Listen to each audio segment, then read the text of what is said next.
إن الحمد لله نحمده ونستعينه ونستغفره ونتوب إليه ونعوذ بالله من شرور أنفسنا وسيئات أعمالنا من يهده الله فلا مضل له ومن يضلل فلا هادي له وأشهد أن لا إله إلا الله وحده لا شريك له وأشهد أن محمدًا عبده ورسوله صلى الله عليه وآله وصحبه وسلم تسليما كثيرا أما بعد.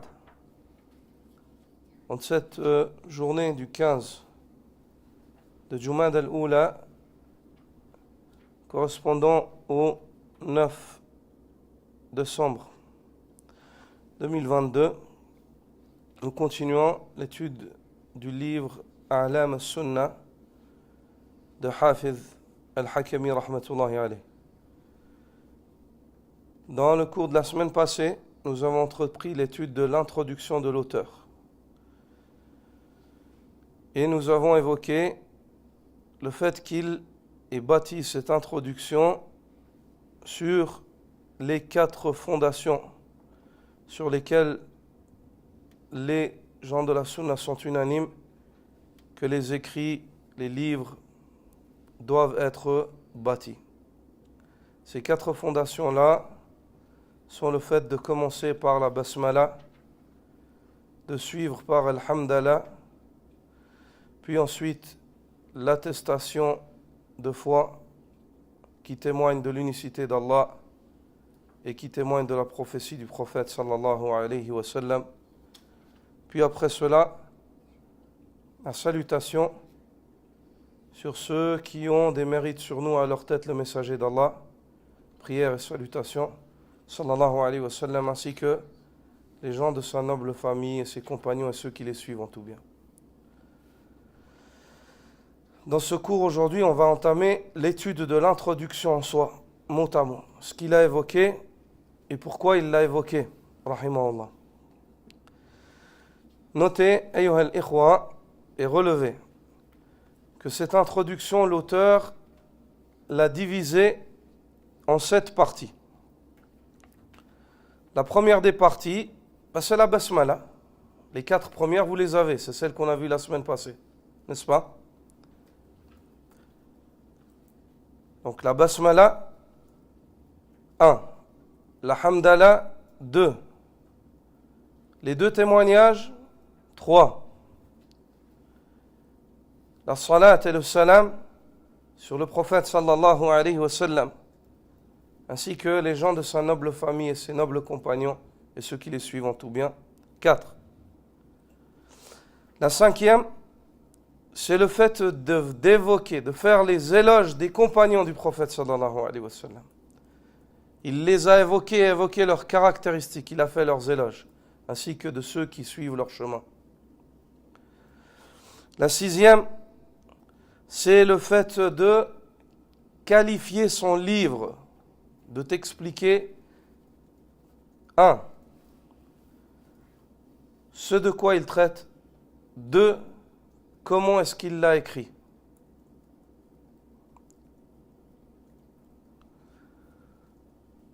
Et 7e, c'est de clore cette introduction par le tawhid dans l'acte, l'invocation d'Allah subhanahu wa ta'ala.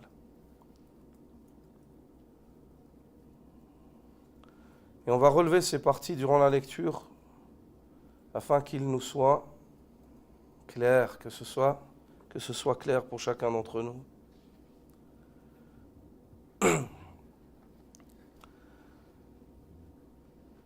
قال المؤلف رحمه الله الحمد لله الذي خلق السماوات والأرض وجعل الظلمات والنور بسم الله الرحمن الرحيم déjà الحمد لله الذي خلق السماوات والأرض وجعل الظلمات والنور ثم الذين كفروا بربهم يعدلون وهو الذي خلقكم من طين ثم قضى أجلا وأجل مسمى عنده ثم أنتم تمترون وهو الله في السماوات وفي الأرض يعلم سركم وجهركم ويعلم ما تكسبون. Lis mon frère. Bismillah wa salatu wa salam ala rasulillah sallallahu alayhi wa sallam. قال المصنف رحمه الله. Louange à Allah qui a créé les cieux et la terre et établi les ténèbres et la lumière. Pourtant, les incroyants donnent des égaux à leur Seigneur. C'est lui qui vous a créé d'argile, puis il vous a décrété un terme, et il a un terme fixé auprès de lui. Et il y a un terme fixé auprès de lui. Pourtant, vous doutez encore. Et lui, il est Allah, dans les cieux et sur la terre. Il connaît ce que vous cachez en vous et ce que vous divulguez. Et il sait ce que vous acquérez. Jusque-là. Ça, c'est la première partie. La basmala, Bismillahirrahmanirrahim. Ici, en français, ils ne l'ont pas évoqué. Mais dans l'auteur, il a commencé par Bismillahirrahmanirrahim. Donc, vous pouvez la rajouter au-dessus. Point 1. Rajouter au-dessus d'introduction. L'auteur a commencé par la basmala. Bismillahirrahmanirrahim. Au-dessus. Puis, Alhamdallah. L'auteur, pour faire les louanges d'Allah subhanahu wa ta'ala, il a choisi ces versets-là de Suratul An'am.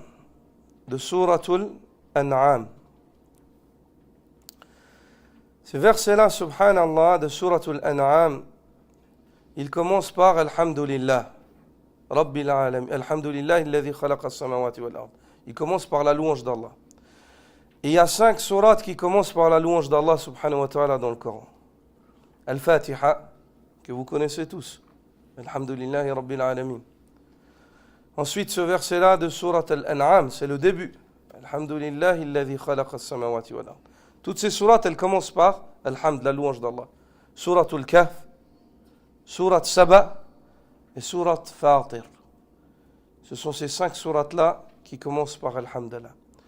Ici, l'auteur, pour évoquer la louange d'Allah subhanahu wa ta'ala, il a choisi précisément ces 3 premiers versets de Suratul An'am. Quelle est la raison? Ayyuha al-ikhwa, Suratul An'am, cette sourate-là, c'est une des sourates qui explique de la manière la plus détaillée le tawhid ainsi que ses arguments. Et les savants disent, si on devrait nommer les sourates par des noms, autres que qui définissent en fait de ce de quoi elles traitent le plus, Surat Al-An'am, elle aurait été appelée Suratul Aqa'id Al-Islamiyya ou Suratul Tawhid. Si on devrait nommer les sourates par le thème qu'elles traitent le plus, qu'elles développent le plus, Surat Al-An'am, on l'aurait appelée la sourate de la croyance islamique ou la sourate du Tawhid. Tellement elle traite du Tawhid, cette sourate. Tellement elle traite du Tawhid, des arguments du Tawhid, elle réfute les arguments du polythéisme. On voit en cela déjà l'habilité de l'auteur lorsqu'il écrit. Il va écrire un livre sur la Aqida qui traite de la Aqida des gens de la Sunna, et pour faire la louange d'Allah en introduction, il choisit le début de Surat Al-An'am, les versets qui louent Allah dans Surat Al-An'am. On voit comment les savants de l'islam sont précis quand ils écrivent. Et celui qui connaît la religion d'Allah, il ne passe pas à côté en fait de ces signes qu'ils te donnent dans l'écrit, de ces messages qu'ils te font passer par leurs plumes. Cette sourate-là, Allah subhanahu wa ta'ala loue Sa Majesté Jalla Jalalu en introduction de cette sourate. Et il évoque aux hommes la faveur qu'Allah azza wa jalla. Les louanges reviennent à Allah, celui qui a créé les cieux et la terre. Et celui qui a établi les ténèbres et la lumière.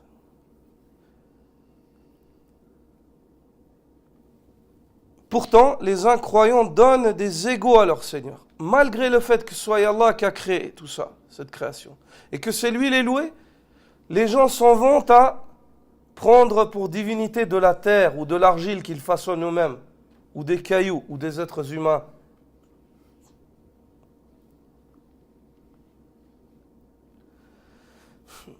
Suratul An'am, dans cette sourate, Allah Azza wa Jal dit ثم الذين كفروا بربهم يعدلون. puis ceux qui mécroient, donnent des égaux à leur Seigneur. Ya'diloun ay yaj'aluna lahu musawiya. Ils lui donnent des égaux. Et le adl ici, dans ce verset-là, c'est at-taswiya. C'est at-taswiya. Comme Allah subhanahu wa ta'ala dit dans Surah Al-Ma'idah, aw adlu dhalika siyama. Ou bien alors, en équivalent à cela, la personne peut jeûner. C'est en égal à une autre compensation qu'il ne peut pas faire, il peut s'acquitter du jeûne. Il a employé le mot adl. C'est l'équivalent. Et Allah subhanahu wa ta'ala évoque dans Surat Al-Shu'ara le regret de ceux qui ont donné des associés à Allah yawm al-qiyamah. Tallahi, in kunna la fi dalalin mubin, idh nusawwikum bi rabbil alamin. Par Allah, nous étions très certainement dans un égarement évident lorsque nous vous donnions en égaux, nous vous prenions comme égaux à Allah, au Seigneur des univers. ثم الذين كفروا بربهم يعدلون. Allah Azza wa Jal dit هو الذي خلقكم من طين. C'est lui Allah qui vous a créé de terre, d'argile, puis il vous a décrété un terme. Et il y a un terme fixé auprès de lui pour toute chose. Pourtant, vous doutez encore. ثم أنتم تمترون. أي تمترون يعتريكم الامتراء وهو افتعال من المرية. Vous êtes frappé, vous êtes sujet au doute. Vous êtes sujet au doute. Al-imtira, c'est le fait que la personne doute après avoir débattu, après qu'on lui ait exposé des arguments. Ça, c'est l'imtira. C'est le fait que la personne doute après qu'on ait débattu avec elle. Ça, c'est l'imtira. Ça, c'est l'imtira. C'est vrai qu'il est proche du mot tashukun, ashak, le doute. Mais la précision, c'est que al-mirya ou l'imtira, c'est le fait que la personne doute ba'da niza' ou al-munaqasha. C'est le fait que la personne doute après qu'on ait débattu avec elle. Donc ici en français, ça on ne peut pas l'avoir. Il va dire vous doutez encore. Vous doutez encore. On ne peut pas comprendre. Ça, il faut une note encore précise en dessous pour dire que vous doutez encore après que les arguments vous parviennent. Après qu'on vous ait exposé tout cela. Après qu'on vous ait exposé tout cela.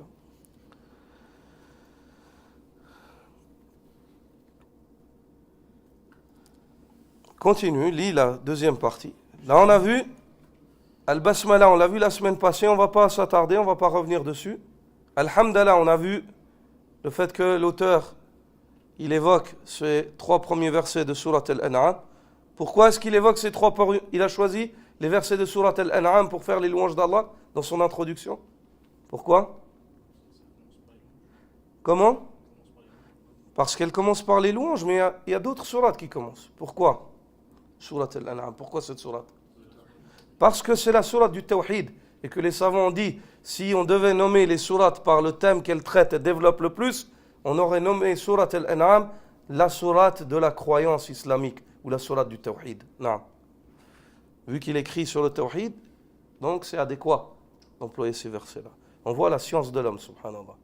Tu vois, juste dans la muqaddima, juste dans l'introduction, tu vois le savoir de l'homme.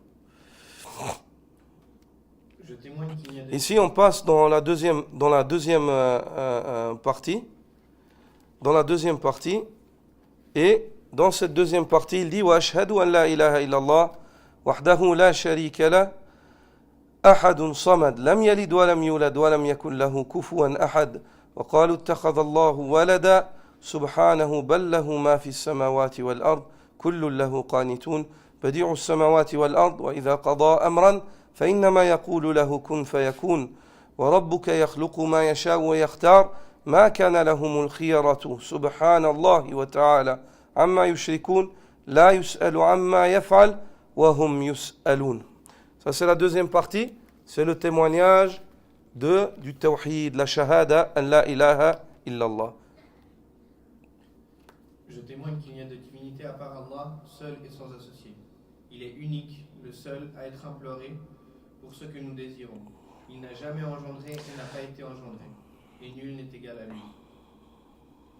Et ils dirent, Allah s'est doté d'un fils, gloire à lui. Non, mais c'est à lui qu'appartient ce qui est dans les cieux et la terre, et c'est à lui que tous obéissent. Il est le créateur des cieux et de la terre à partir du néant. Lorsqu'il décide une chose, il dit seulement soit, et elle est aussitôt. Ton Seigneur crée ce qu'il veut et il choisit. Il ne leur a jamais appartenu de gloire, il ne leur a jamais appartenu de choisir. Gloire à Allah, il transcende ce qu'ils associent à lui. Il n'est jamais interrogé sur ce qu'il fait, mais ce sont eux qui devront rendre des comptes de leurs actes. Ça, c'est la deuxième partie. La première partie de la deuxième. Car la deuxième partie, elle est composée de deux parties. Le témoignage, La ilaha illallah, et le témoignage que Muhammad Rasulullah.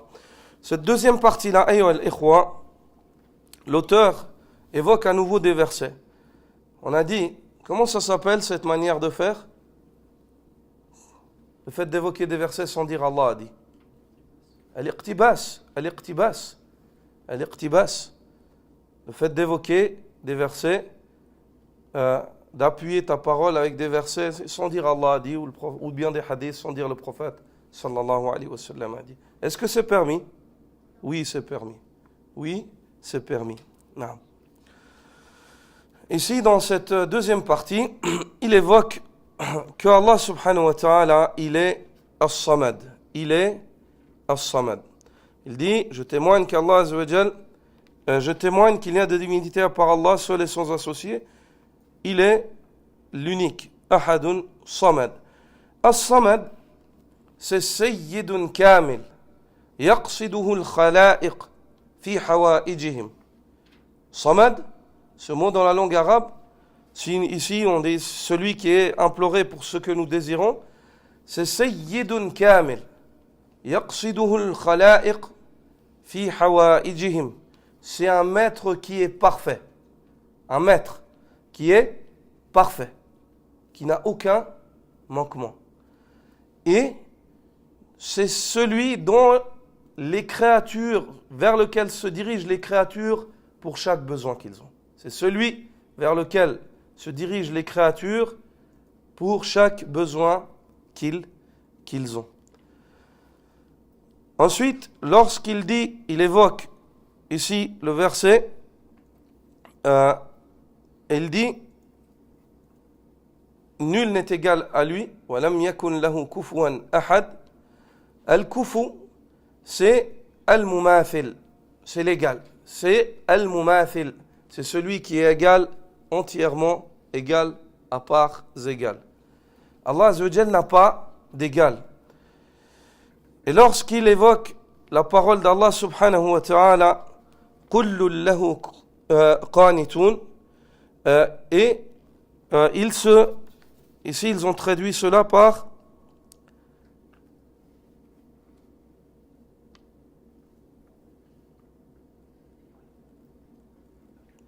ils tous lui obéissent, et tous lui obéissent. Al-Qunut, dans la langue arabe, vous avez ici, il dit Allah s'est doté d'un fils, gloire à lui, mais c'est à lui qu'appartient ce qui est dans les cieux et la terre, et c'est à lui que tous obéissent. Tous obéissent, mettez une parenthèse entre ce mot-là. Kullu lahu qanitun, qanitun, bitta, qanitun. Ce mot-là, tous obéissent, c'est muti'un, muti'un, exactement. Ils l'ont traduit comme c'est en arabe. فأصل القنوت هو الطاعة. La base du qunut dans la langue arabe, c'est l'obéissance. C'est l'obéissance. الطاعة. وروي في حديث لا تصح نسبته إلى النبي صلى الله عليه وسلم كل حرف من القرآن يذكر فيه القنوت فهو الطاعة. كل حرف من القرآن يذكر فيه القنوت فهو الطاعة وليس من كلامه صلى الله عليه وسلم. Il y a un hadith qu'on attribue injustement, faussement au prophète sallallahu alayhi wa sallam, et sa chaîne de transmission est fausse, elle ne remonte pas au messager d'Allah, où il est dit que le prophète sallallahu alayhi wa sallam aurait dit toute parole dans laquelle on a évoqué le qunut dans le Coran, ceci veut dire l'obéissance. Ceci veut dire l'obéissance.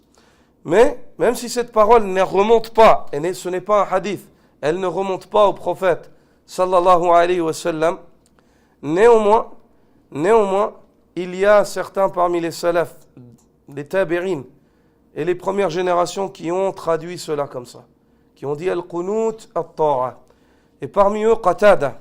Ceci comme cela a été évoqué par Abd al-Razzaq dans son tafsir, lorsqu'il dit que Qatada a dit kullu qunutin fil Qur'ani ta'a.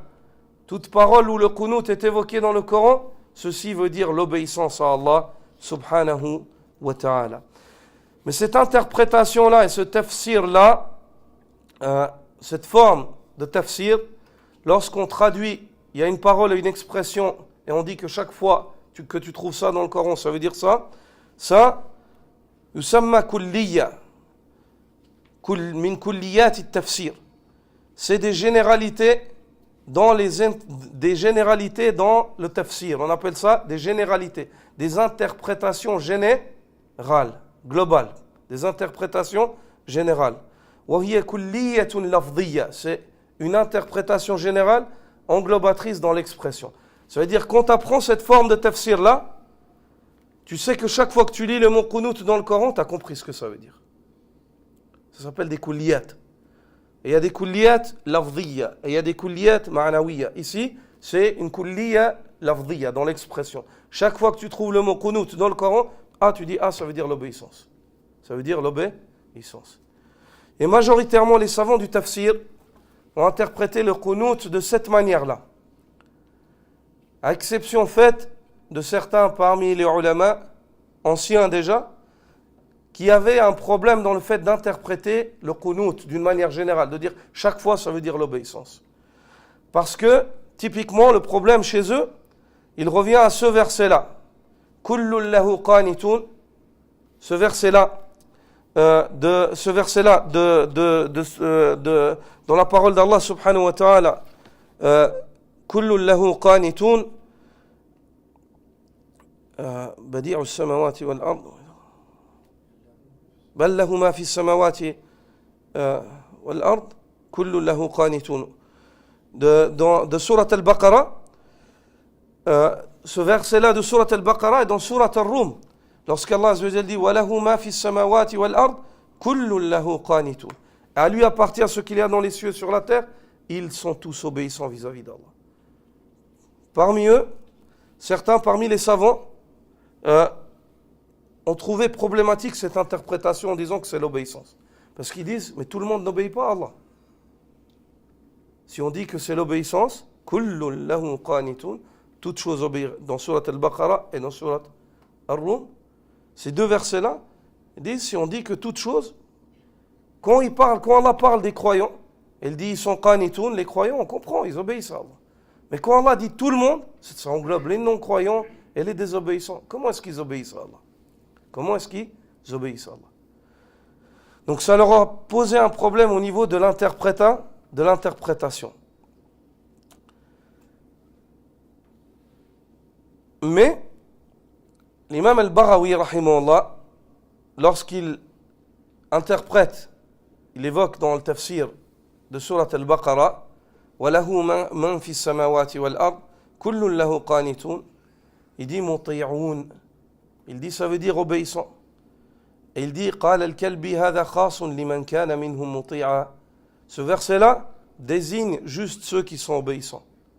وقال ابن عباس كل له مطيعون في الحياة والبقاء والموت والبعث وإن عصوا في العبادة. Ibn Abbas dit, ils sont tous obéissants, ils n'ont pas d'autre choix que d'obéir à Allah. Tous, même ceux qui désobéissent, oui. Ibn Abbas, il t'explique ce qu'il veut dire par cela. Ils sont tous obéissants dans le fait de vivre. Quand Allah décrète qu'ils vivent, il ne peut pas dire non, je ne vis pas. Dans le fait de rester dans le dunya tant qu'Allah leur donne la vie, dans le fait de mourir quand Allah leur donne la mort, dans le fait d'être ressuscités, ils n'ont pas le choix que d'obéir quand Allah va les ressusciter. Et ceci, même s'ils lui désobéissent dans le culte qu'ils doivent lui vouer. Ça, c'est l'interprétation d'Abdullah ibn Abbas. Donc on voit qu'Ibn Abbas déjà interprétait le verset par al-qunut, par al-ta'a, l'obéissance. Et il n'y a pas de problème à cela. Il n'y a pas de problème à cela. Ceci car, al-ikhwa, il faut prendre en considération une chose, que l'obéissance vis-à-vis d'Allah, elle est de deux catégories. Ta'a kawniyya wa ta'a shar'iyya. Une obéissance universelle, et avec cette obéissance-là, toute chose qui est sur les cieux et sur la terre obéit à Allah. Ils n'ont pas d'autre choix. Même ceux qui n'ont pas foi, Et une obéissance législative, shar'iyya. Cette obéissance-là, elle concerne que les croyants qui ont la foi, qui obéissent aux ordres et aux interdits. Est-ce que c'est clair? Non. Donc de ce fait, on comprend que lorsqu'Allah dit qu'ils obéissent tous, s'il s'agit de ceux qui sont désobéissants et qui n'ont pas la foi, ils obéissent au niveau universel. Car quand Allah décrète qu'ils doivent vivre, ils vivent. Quand Allah décrète qu'ils meurent, ils meurent. Quand Allah décrète qu'il lui arrive ça, il ne peut pas repousser le qadar. Donc il est obligé d'obéir. Bon gré, mal gré, contraint. Et quand il s'agit des croyants, en plus d'être englobés par l'obéissance à laquelle Allah a contraint toute la création, l'obéissance universelle, qui fait qu'ils ne peuvent pas sortir du décret divin, en plus de cela, ils ont une part dans l'obéissance législative, car ils s'acquittent des ordres et délaissent les interdits. Est-ce que c'est clair? Non. Badi'u samawati wal ard. Badi'u samawati wal ard, ce verset-là dans Surat al-Baqarah, celui qui donne un commencement aux cieux et à la terre à partir du néant, créateur des cieux et de la terre à partir du néant. Al-Badi' huwa al-Mubdi' bi khalqihi ma duna mithalin sabiq. C'est celui qui donne un début en créant ces choses-là sans s'appuyer sur autre chose, sans qu'il n'y ait une chose sur laquelle il a pris exemple ou sur laquelle il se soit appuyé pour les créer. Il les crée du néant sans que ça n'existe auparavant. Est-ce que c'est clair? Dans la parole d'Allah subhanahu wa ta'ala, ma kana lahumul khiyara, dans Surat al-Qasas. Ton Seigneur crée ce qu'il veut et il choisit. Il ne leur a jamais appartenu de choisir. Ma kana lahumul khiyara. Al-khiyara, al-ikhtiyar. Ils n'ont pas le choix. Ils n'ont pas le choix. Il ne leur a jamais appartenu de choisir. Il ne leur a jamais appartenu de choisir.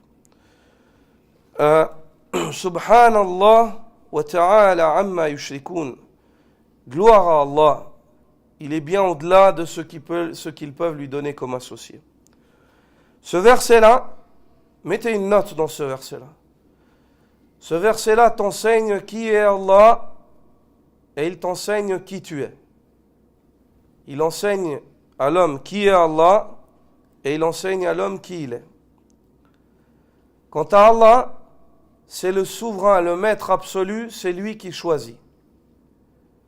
Et celui qui choisit n'a pas à être questionné. Quant à l'homme, c'est une créature faible et dominée de toutes parts qui ne possède rien. Il ne choisit pas et il doit se préparer à être questionné. Il ne choisit pas et il doit se préparer à être questionné. Et de ce verset-là, on comprend l'erreur des hommes qui questionnent Allah. De ce verset-là, on comprend l'erreur des hommes qui questionnent Allah. Pourquoi Allah a fait cela? Ou pourquoi cela m'arrive? Qui es-tu pour questionner Allah? Qui es-tu pour questionner Allah? Alors que c'est lui, Allah, qui donne un commencement aux cieux et à la terre sans rien, du néant. Il t'a créé toi et ce qu'il y avait avant toi et tout ce qu'il y a. Comment est-ce que toi tu vas le questionner? Est-ce qu'il doit te rendre des comptes à toi, Allah subhanahu wa ta'ala?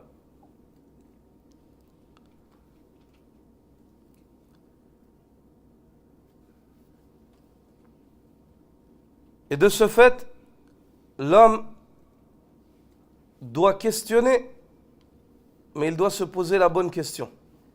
Et poser la bonne question. Et la question que tu dois poser, c'est ce qu'Allah attend de moi. Et pas pourquoi Allah a fait cela. Donc tu te dois de questionner sur la destinée législative, les ordres et les interdits, et pas sur la destinée universelle, ce qu'Allah a décrété. Et si tu fais cela, alors Allah Azza wa Jal te facilitera les réponses le jour où tu seras questionné.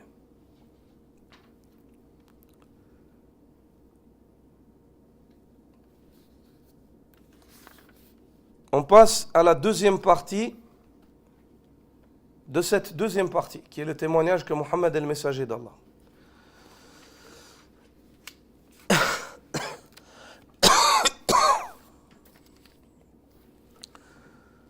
قال المؤلف رحمه الله وأشهد أن سيدنا ونبينا محمدا عبده ورسوله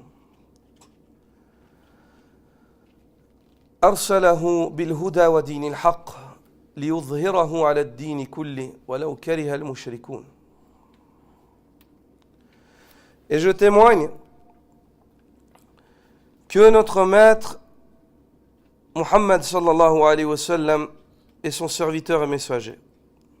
Excuse-moi, c'est toi qui lis. Subhanallah.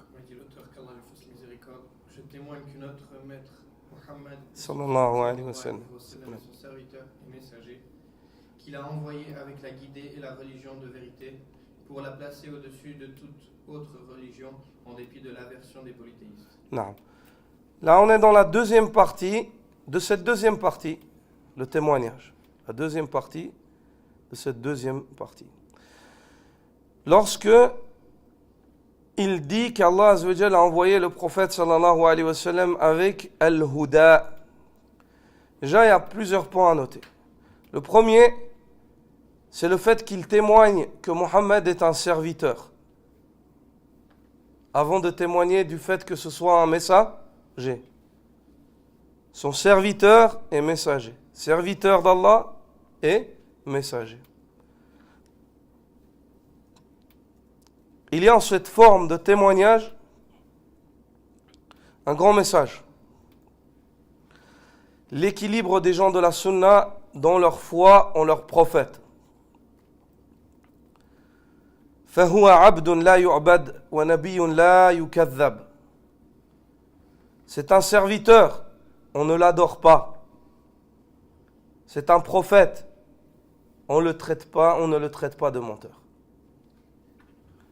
Il y a en cela, en cette conviction, un équilibre, un juste milieu entre les chrétiens qui s'en sont allés à adorer leur prophète et entre les juifs qui traitaient leur prophète de menteur. Est-ce que c'est clair? Dans cette forme de témoignage, il y a un équilibre en matière de foi. La foi en le prophète Muhammad sallallahu alayhi wa sallam. Ensuite, il dit Allah l'a envoyé avec Al-Huda, avec la guidée. Et Dinul Haq est la religion de vérité.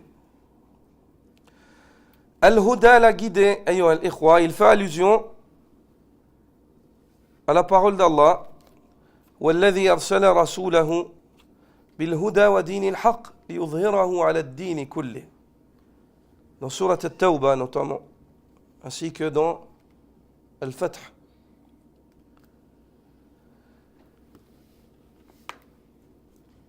Al-Huda,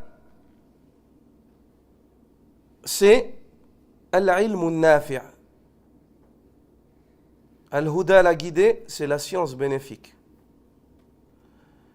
Et Dinul Haq, la religion de vérité, c'est al-amalu salih, c'est l'œuvre vertueuse. Chaque fois que vous lisez dans le Coran al-huda et al-amalu salih, sachez que ça fait allusion à quoi? À la science bénéfique et à l'œuvre vertueuse. Al-amalu salih. Et si quelqu'un t'interroge, avec quoi est-ce qu'Allah a envoyé le prophète? Tu dis, il l'a envoyé avec al-huda wa dinul haq, avec la guidée et la religion de vérité. Ou alors, autrement dit, avec le savoir bénéfique, utile à l'absolu, et la science bénéfique et l'œuvre vertueuse. Et la religion de vérité. Et la religion de vérité, ou l'œuvre vertueuse. Le savoir bénéfique et l'œuvre vertueuse.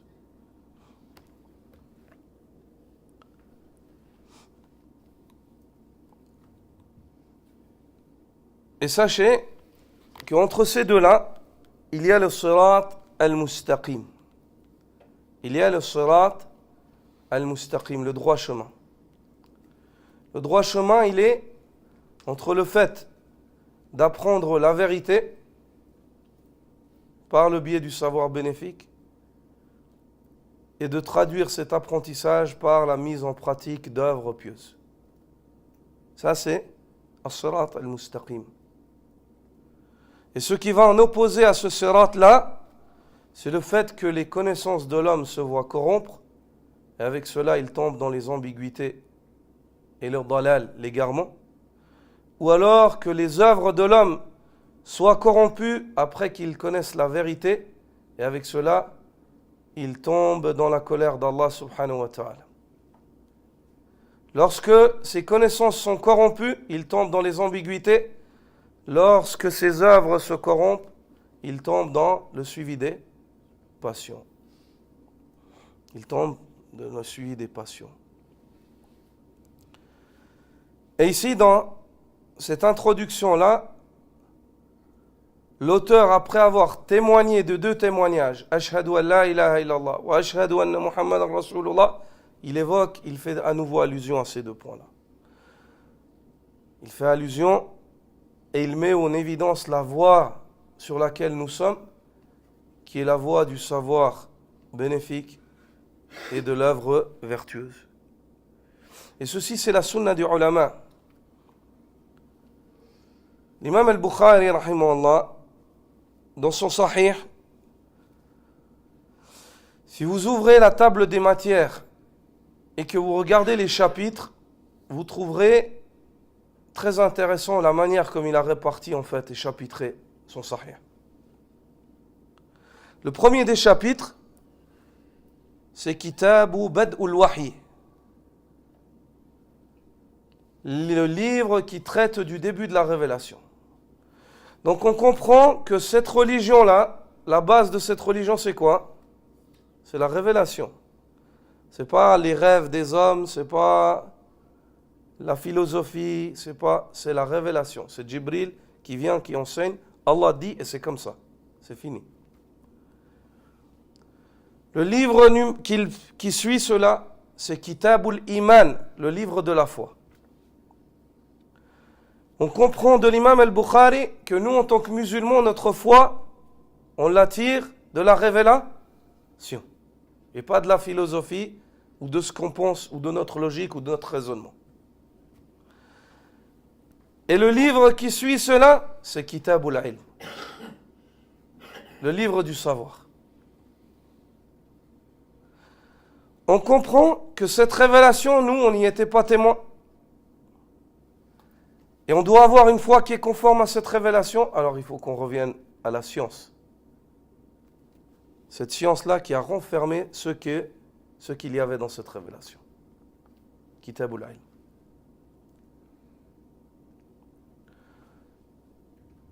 Il y a presque 100 chapitres dans le Sahih de l'imam al-Bukhari. 97. Le 95e chapitre du Sahih, c'est Kitab al-Akhbar, Akhbar al-Ahad, Kitabu Akhbar al-Ahad. Le livre qui traite de la narration qui nous provient d'un seul narrateur. Ceci afin de répondre aux innovateurs qui disent que la question de la croyance, on ne peut pas la prendre en fait d'un narrateur qui vient seul. Et il évoque dedans que le prophète sallam envoyait les messagers pour appeler Allah seul, un homme. Il a envoyé Mu'adh ibn Jabal aux gens du Yémen pour leur expliquer quoi? La Aqida. Le livre 96, c'est Kitabul i'tisam bil kitabi wa sunnah.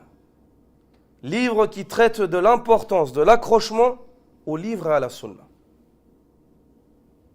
Et le 97e chapitre, c'est Kitabut Tawhid, le livre de l'unicité. Afin de témoigner que c'est tout ce qu'on vous a évoqué, cette révélation dont on vous parle, si vous voulez savoir ce que c'est, regardez la fin, c'est le Tawhid. Le but de cette révélation, tout ce que vous allez lire comme hadith et comme ordre et comme recommandation, comme sunna du prophète sallallahu alayhi wa sallam, qu'est-ce que vous devez chercher par cela? C'est le Tawhid, c'est le fait d'adorer par Allah par cela. Et le message qu'il te donne aussi, c'est qu'il est primordial de terminer tes œuvres et ta vie sur le Tawhid, et être ressuscité ainsi. Et il y a des subhanallah, juste dans la manière de chapitrer, en fait, juste dans la manière de chapitrer, il te donne un dars, les ulama. Juste dans la manière de répartir leurs chapitres. Il te donne des cours, des leçons, des exhortations.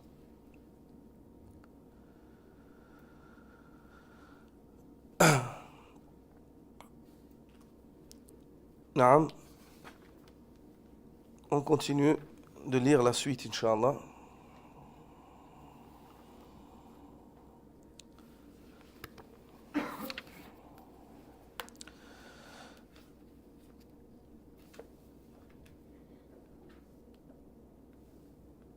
Il dit sallallahu alayhi wa ala alihi wa sahbihi alladhina qadaw bil haqq wa bihi kanu ya'dilun wa ala at-tabi'ina lahum bi ihsan alladhina la yanharifuna 'ani as-sunnah wa la ya'dilun bal iyyaha yaqtafuna wa biha yatamassakuna wa 'alayha yuwaluna wa yu'adun wa 'indaha يقفون وعنها يذبون ويناضلون وعلى جميع من سلك سبيلهم وقفى آثارهم إلى يوم يبعثون.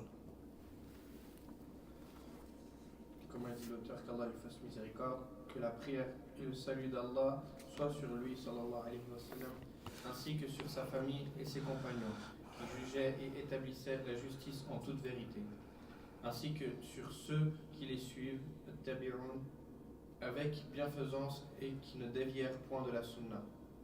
Ils la suivirent et s'y attachèrent, et d'elle dépendait leur amour et leur inimité. Ils se tenaient à elle, la défendaient et militaient pour elle, ainsi que sur tous ceux qui auront suivi leur voie et leur pas jusqu'au jour où ils seront ressuscités. Non. Cette partie-là, c'est la combientième? Selon ce qu'on a vu.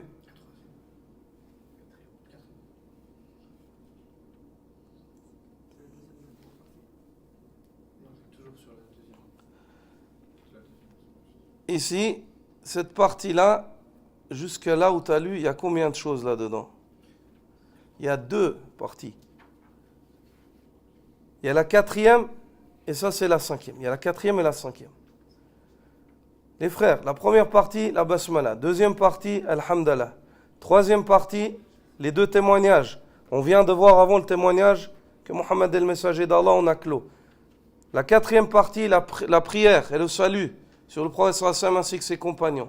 La cinquième partie, l'éloge des compagnons et des gens de la vérité et leurs critères. Non. Donc ça c'est la quatrième et la cinquième partie. On vient de les voir ensemble. Peut-être qu'on aurait dû s'arrêter. Est-ce que vous avez compris où ça s'arrête? La quatrième partie, elle s'arrête lorsque l'auteur dit que la prière et le salut d'Allah soit sur eux ainsi que sur sa famille et ses compagnons. Paf, ici. Ça, c'est les salutations à la prière. Ça, c'est la quatrième partie. La cinquième partie, qui jugeait et établissait la justice jusqu'au jour où ils seront ressuscités. Est-ce que c'est clair? Est-ce que c'est clair pour tout un chacun? Naam. Dans cette partie-là, quant à la prière et le salut d'Allah Azza wa Jal, la prière et le salut sur le prophète sallallahu alayhi wa sallam, ainsi que les sahaba, ça on a vu dans le cours de la semaine passée. On ne va pas développer sur cela, on a vu cela d'une manière détaillée. Entamons donc la 5e partie lorsqu'il dit ceux qui jugeaient et établissaient la justice en toute vérité. Il dit الذين قضوا بالحق وبه كانوا يعدلون. Ils jugeaient avec la vérité et ils établissaient la justice, l'équité en toute vérité. يعدلون أي يحكمون بالعدل وهو وضع شيء في موضعه. Ils jugeaient avec justice. Et la justice en islam, c'est quoi?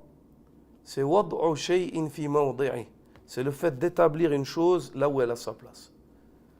D'établir une parole là où elle a sa place. D'établir un acte là où il a sa place. D'établir une croyance là où elle a sa place. C'est l'opposé de l'injustice, al-zulm. Et al-zulm, في اللغة العرب, c'est وضع شيء في غير موضعه. C'est le fait d'établir une chose dans une place qui n'est pas la sienne. D'émettre une parole déplacée, de dire une parole déplacée, de commettre un acte qui est déplacé, ou de croire une croyance qui est déplacée. Tout cela, c'est de l'injustice. Est-ce que c'est clair? Le mot adl, ayyuha al-ikhwa, lorsqu'il dit قضوا بالحق وكانوا يعدلون الذين لا ينحرفون عن السنة ولا يعدلون. À nouveau, il dit, ils sont ceux qui, il dit, jugeaient avec la justice en toute vérité, ainsi que sur ceux qui les suivirent, les tabi'in, avec bienfaisance, qui ne dévièrent pas de la sunna. De nouveau, il dit, وَلَا يَعْدِلُونَ. Et le mot adl, il a été employé ici 2 fois. لا يعدلون أي لا يميلون. لا يعدلون أي لا يميلون. Ils ne s'écartent pas. لا يميلون, ils ne dévient pas. Ce mot-là, l'adl, dans la langue des Arabes, c'est un asl, c'est une base qui existe, que les Arabes ont employée, adala. Ils l'ont employé pour 2 choses qui sont contraires. Ils l'ont employé pour 2 choses qui sont contraires. أحدهما الاستقامة والآخر الإعوجاج. Ils l'ont employé pour désigner le fait de rester sur le droit chemin, et ils l'ont employé pour le fait de dévier du droit chemin. Subhanallah. Le même mot.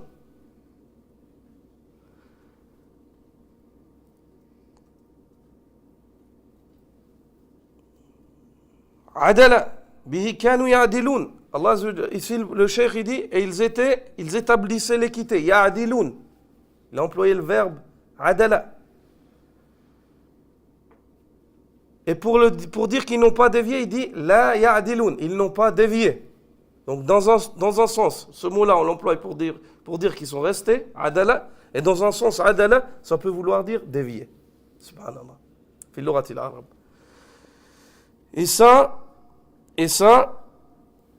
le fait que ces 2 emplois-là se fassent de cette manière, Ibn Faris évoque cela dans Al-Maqayis al-Lugha.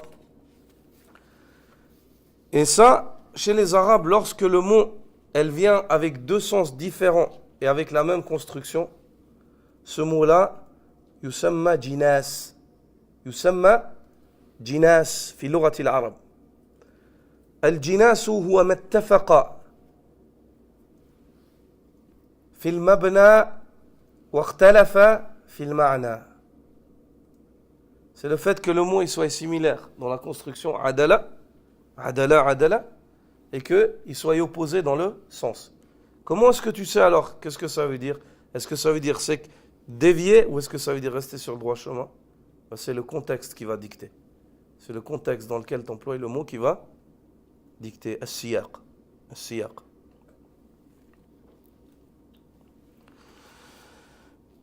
Puis il dit, ainsi que ceux qui les suivirent, at-tabi'oun. At-tabi'oun lahum bi ihsan. Notez ici ce mot-là, tabi'oun. Ce mot-là, il a deux sens dans la religion. Dans les textes, lorsqu'il est employé, il a deux sens. Ahaduhuma ma'nan shar'i. Un des sens, c'est un sens qui est purement législatif, qui est purement religieux, qui est dicté par les textes de la religion.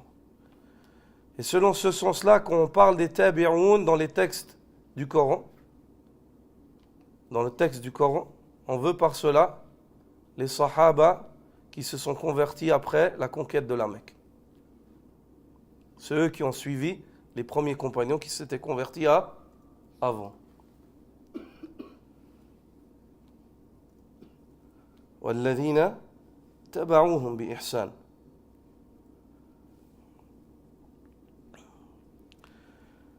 Et le deuxième des sens, c'est le sens purement linguistique.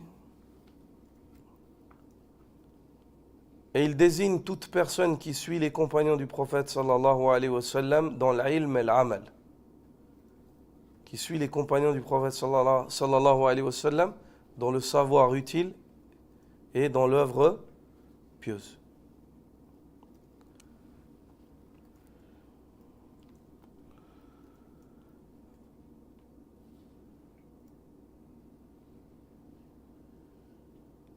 Qui ne dévièrent point de la sunna, ils la suivèrent et s'y attachèrent.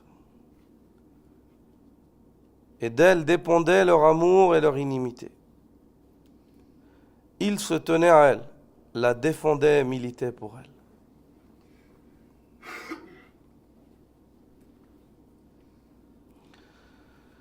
Ces critères-là, notez-les. Ce sont les critères de ceux qui suivent les compagnons en tout bien. Et ils sont au nombre de 4 dans leur globalité. Le premier, le fait d'être ferme, de tenir bon sur la sunna. Le deuxième, الأول الثبوت على السنة. الثاني عدم الانحراف عنها. الثالث الولاء والبراء عليها. الرابع الدفاع والذب عنها. Le premier, le fait d'être fermement accroché à la sunna. Le deuxième, le fait de ne pas s'écarter de la sunna. Le troisième, le fait d'allier, de s'allier conformément à la sunna. Le critère sur lequel tu vas trouver tes alliés, c'est la sunna. Et le critère sur lequel tu vas te désavouer de certaines personnes, c'est la sunna. Et le quatrième, c'est le fait de défendre la sunna. C'est le fait de défendre la sunna. Allahumma barik, vous voyez comme elle est riche cette muqaddima. Franchement, vous voyez la richesse de cette muqaddima. C'est impressionnant, la richesse de cette introduction.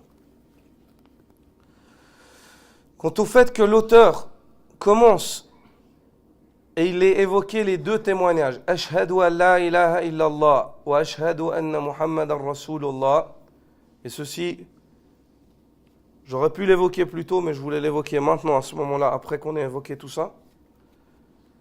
Il y a des sagesses en cela.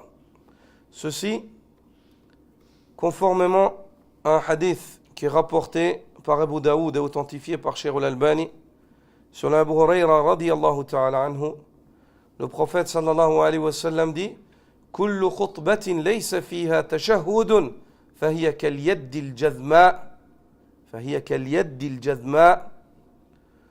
Toute introduction dans laquelle on ne fait pas de tashahhud, on ne fait pas la shahada, ashhadu an la ilaha illallah wa ashhadu anna Muhammadan Rasulullah, elle est comparable à une main coupée. Kal yaddi al-jadma, dit le prophète sallallahu alayhi wa sallam. Est-ce qu'un homme qui a une main et puis qui est coupé, est-ce qu'il tire profit de sa main? Est-ce qu'il peut l'employer? Bah pareil, une personne qui vient et il introduit un sujet et il ne fait pas la shahada avec le cœur, la langue, et puis il ne suit pas ce qu'implique cette shahada dans le développement qu'il va faire, bah tout ce qu'il va donner c'est comparable à une main coupée. Ça lui sera d'aucune utilité. Subhanallah. Quant à l'utilité d'évoquer le tashahhud, ashhadu an la ilaha illallah wa ashhadu anna Muhammadan abduhu wa rasuluh.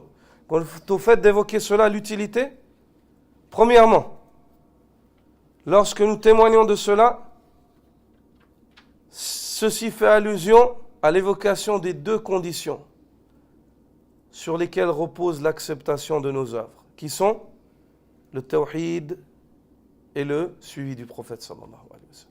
Allah n'accepte pas une œuvre qui n'est pas faite pour lui. Ashhadu an la ilaha illallah. Et Allah n'accepte pas une œuvre qui n'est pas conforme à la voix de son prophète sallallahu alayhi wa sallam. Ashhadu anna Muhammadan rasulullah.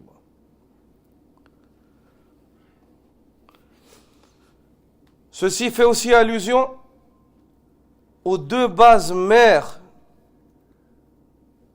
des sources de la charia. Ashhadu an la ilaha illallah, le Coran. Ashhadu anna Muhammadan rasulullah, la sunna. Lorsque ce témoignage est fait en introduction, ceci enracine dans le cœur de ceux qui entendent cela et de celui qui le dit au départ. Il enracine les fondations et les racines de l'arbre de la foi, Shajaratul Iman. Et l'homme, par cela, il se met des limites. Il ne sort pas du tawhid, il ne sort pas de la sunna, il ne sort pas du tawhid, il ne sort pas du suivi, il ne sort pas du Coran, il ne sort pas de la sunna. Comme il est bien que celui qui fait ces témoignages-là se les évoque. Premièrement, quand il enseigne ou il fait quelque chose, il dit Ashhadu an la ilaha illallah, il se rappelle. Si tout d'un coup il est pris d'ostentation ou de désir d'être écouté ou vu, il dit Ashhadu an la ilaha illallah. Allah n'acceptera pas de moi si ce n'est pas pour lui. Ashhadu anna Muhammadan rasulullah. Allah n'acceptera pas cette œuvre si ce que je dis n'est pas conforme à la voie avec laquelle il a envoyé son prophète sallallahu alayhi wa sallam. وهذه الدباجة المشتملة على حمد الله والشهادة له ولرسوله صلى الله عليه وسلم اشتملت على ألفاظ تتعلق بالاعتقاد والتوحيد. Et cette introduction, cette préface, introduction, qui est bâtie sur la louange d'Allah et le témoignage de l'unicité d'Allah, et le témoignage de l'obligation du suivi de son messager, sallallahu alayhi wa sallam, s'ensuit après de paroles et mots qui tous tournent autour de l'importance de la croyance et du tawhid. والإتيان بمثل هذا يسمى براعة استهلال وهو أن يأتي المتكلم في صدر كلامه بما يشير إلى قصده. Et le fait d'amener une chose semblable à cela en introduction à un livre, ceci est appelé bara'at istihlal, l'habilité en matière de préambule et d'introduction. Les savants de la langue appellent cela bara'at istihlal, le fait que l'homme soit brillant, soit très habile dans l'écriture. C'est-à-dire que déjà au début du livre, en fait, tu lis juste l'introduction, tu as compris beaucoup de choses et tu as compris clairement, c'est pas flou en fait, c'est très clair ce de quoi il va traiter et la manière par laquelle il va aborder le sujet.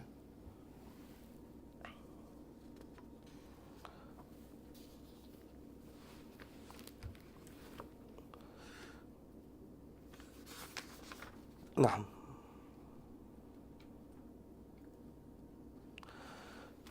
أما بعد قال المؤلف رحمه الله Amma ba'd. Fahada. Maintenant, on est dans quelle partie? La sixième. Et la sixième partie, en premier lieu, qu'est-ce qui se passe? Il fait les éloges de son livre. La deuxième, il explique ce qu'il contient, ce de quoi il traite. La troisième, il explique la méthodologie, comment est-ce qu'il a écrit son livre. Non. Donc cette sixième partie, elle a 3 parties. Est-ce que c'est clair? Non. أما بعد فهذا مختصر جليل نافع عظيم الفائدة جم المنافع يشتمل على قواعد الدين ويتضمن أصول التوحيد الذي دعت إليه الرسل وأنزلت به الكتب ولا نجاة لمن بغيره يدين ويدل ويرشد إلى سلوك المحجة البيضاء ومنهج الحق المستبين شرحت فيه أمور الإيمان وخصاله وما يزيل جميعه وينافي كماله وذكرت فيه كل مسألة مصحوبة بدليلها ليتضح أمرها وتتجلى حقيقتها ويبين سبيلها واقتصرت فيه على مذهب أهل السنة والاتباع وأهملت أقوال أهل الأهواء والابتداع إذ هي لا تذكر إلا للرد عليها وإرسال سهام السنة عليها وقد تصدى لكشف عوارها الأئمة الأجلة وصنفوا في ردها وإبعادها المصنفات المستقلة مع أن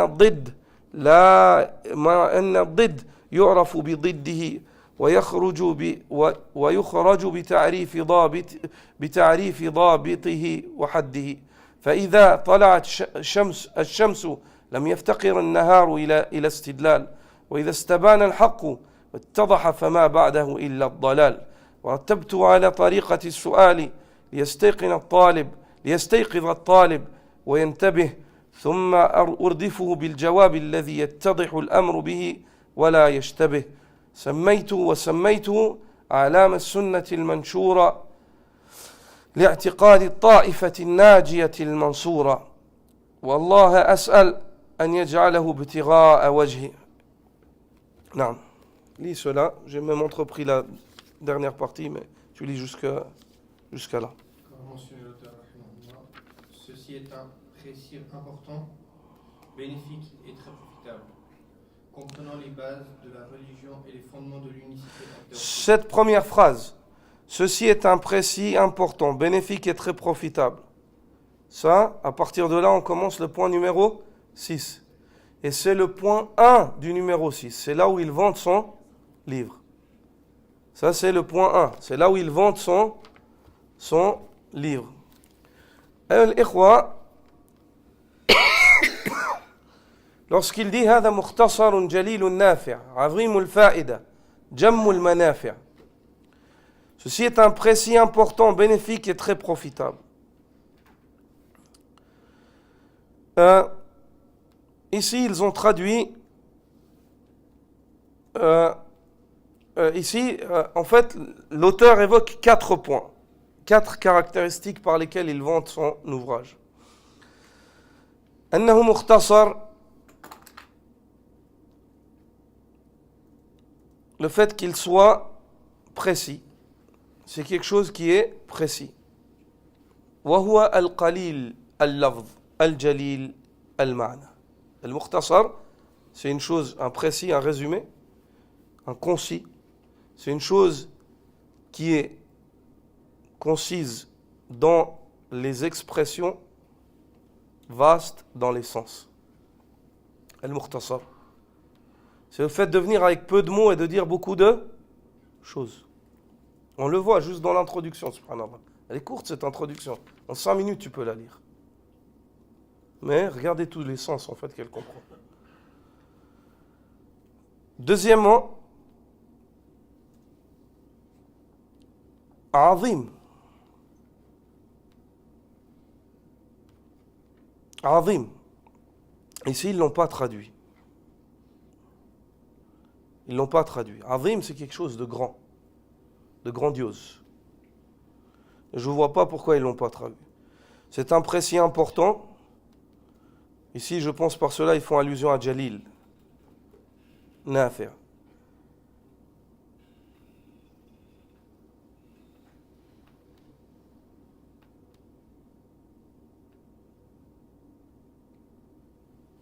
Je ne vois pas pourquoi ils n'ont pas traduit ça. Azim. Vous, notez-le. Notez-le. C'est un précis important. Mukhtasar Jalil. Azim. Nafi'. Jammul Manafi'. Donc, après important, vous notez qui est grand. Qui est grand. Grand, c'est-à-dire d'une grande importance. Et dans les sens qu'il comprend. Donc ça, c'est le deuxième critère. Le troisième, mu'in, nafi'. Le troisième, c'est qu'il est nafi', bénéfique. وهو معين في الوصول إلى الخير. Il t'aide à atteindre le khayr. النافع هو المعين للوصول إلى الخير. Une chose qui est nafi', qui est utile, c'est qu'elle t'accorde, elle t'aide à atteindre une chose, à atteindre un bien. Et ici, il t'aide à atteindre le plus grand des biens, c'est la connaissance de la croyance. Non. Le quatrième point, Jammul Manafi'. Le quatrième point, non, Azimul Fa'ida. Azimul Fa'ida. Très profitable. Très profitable. Azimul Fa'ida.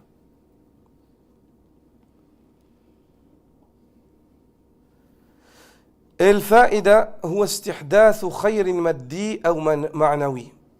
Et le profit, c'est le fait d'atteindre un profit matériel ou spirituel.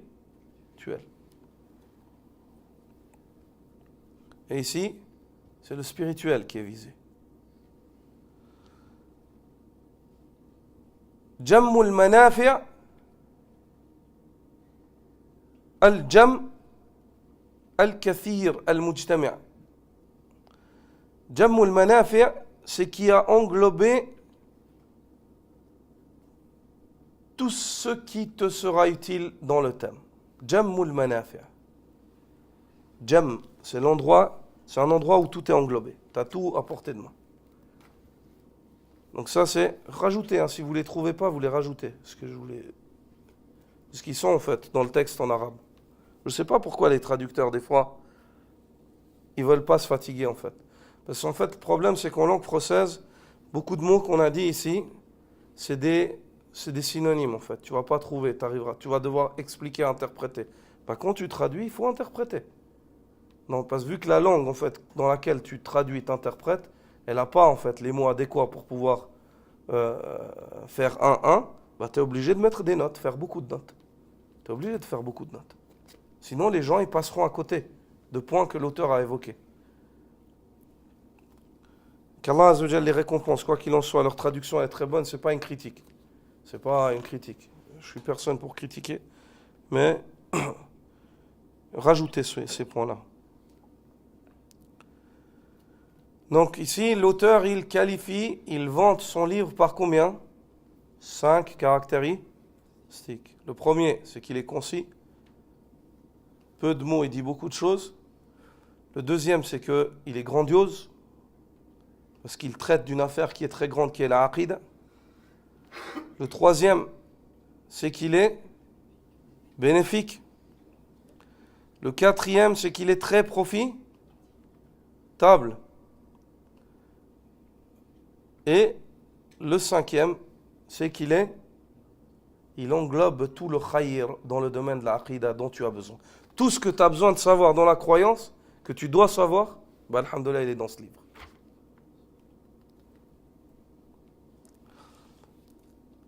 Un point qui est à noter ici, le fait que l'auteur vante son livre. Ici, il fait l'éloge de quoi? De son œuvre à lui. Est-ce que cela est permis? Cela est une chose qui est très répandue et qui se fait absolument. À deux conditions. Il y a deux conditions. Les savants, ils évoquent deux conditions pour cela. La première des conditions, la niya. أن يكون الحامل له رجاء حمل الناس على الانتفاع بعلمه. Le fait que la chose qui le pousse à vanter son œuvre, son ouvrage, c'est le fort désir de motiver les gens à tirer profit du savoir qu'Allah lui a accordé. De les motiver à tirer profit du ilm. Il n'attend rien d'eux, il n'attend ni jaza ni shukur, mais il veut juste les pousser. Comme lui a tiré profit de ce savoir, maintenant il veut que d'autres profitent de cela. Est-ce que c'est noble de le faire de cette manière? C'est noble, il n'y a aucun doute. Si par contre c'est fait d'une manière ostentatoire, où la personne, elle désire par cela évoquer ce qu'il a. J'ai écrit tel livre, et 4 livres, et 5 livres, et regardez ça, et regardez ci. Mais pas de motiver les gens à apprendre de cela, de tirer profit. Alors à ce moment-là, ça rentre dans at-takathur, la course à avoir plus, à montrer qu'on a plus. At-takathur, fi l'ilmi kadhalik, laysa fi al-mal faqat. La course à la richesse, au fait d'avoir plus que les autres, c'est pas seulement dans les biens, c'est aussi dans le savoir. Moi, je veux plus que toi, juste pour avoir plus. Acheter plus de livres, j'ai plus de ci, j'ai plus de ça, j'ai appris plus que toi, ainsi de suite. La deuxième des conditions pour que cela soit permis, ayyuha al-ikhwa, c'est salamatuhu min al-ghulu wa huwa mujawazatu al-hadd fi al-madh. C'est le fait qu'il n'exagère pas dans les éloges qu'il fait à son ouvrage. Par exemple, il dit tu trouveras tout ce que tu dois savoir, puis en fait tu ne trouves pas tout ce que tu dois savoir. Ou bien il dit il n'y a pas dans le dunya une chose pareille qui a été écrite. Je ne sais pas, une exagération dans la manière de vanter. À titre d'exemple, je vous donne cela.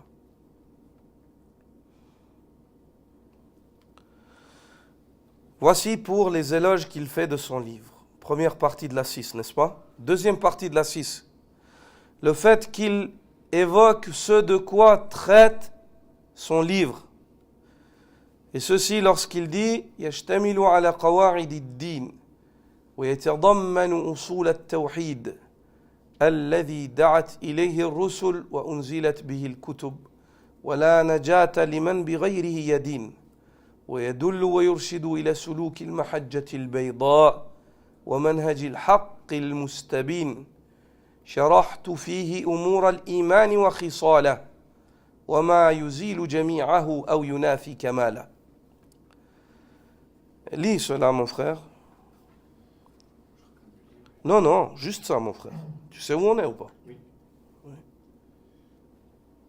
À laquelle les messagers ont appelé.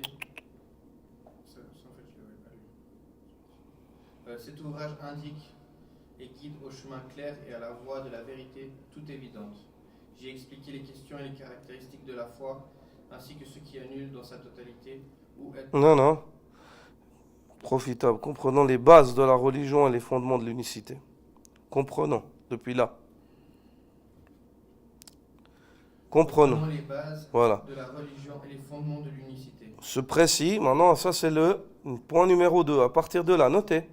À partir de là, point numéro 2. C'est quoi le point numéro 2? Il traite de ce qu'englobe le livre. Il t'explique ce de quoi traite le livre. Non. Donc ce livre, il comprend les bases de la religion et les fondements de l'unicité au tawhid, à laquelle les messagers ont appelé et avec laquelle les livres divins ont été révélés. Quiconque adhère à une autre religion qu'elle ne sera guère sauvé. Puis il dit, cet ouvrage indique et guide au droit chemin clair. Lis, mon frère. Cet ouvrage indique et guide au chemin clair et à la voie de la vérité toute évidente. J'y ai expliqué les questions et les caractéristiques de la foi, ainsi que ceux qui l'annulent dans sa totalité, ou est contraire à sa perfection. Non.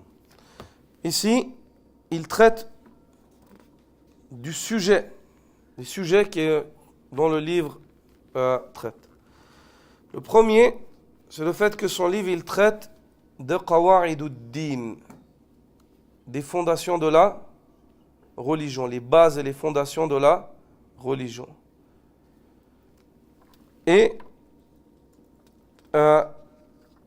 les fondations et les bases de la religion ici en matière de croyance, car c'est un livre qui traite de la croyance et pas en matière de jurisprudence, de fiqh.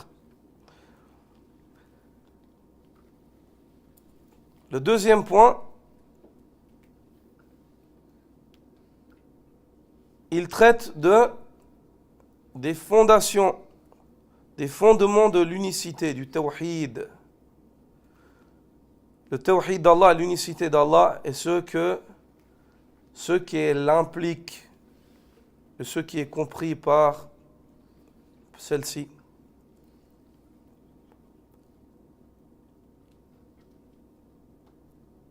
Le troisième, j'y ai expliqué les questions et caractéristiques de la foi.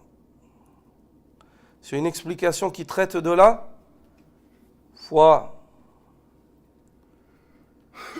أي ما يتحقق به الإيمان ويقع. Ce par quoi l'homme réalise sa foi et il est considéré comme croyant. Et il a évoqué avec cela aussi ما يزيل جميعه أو ينافي كماله.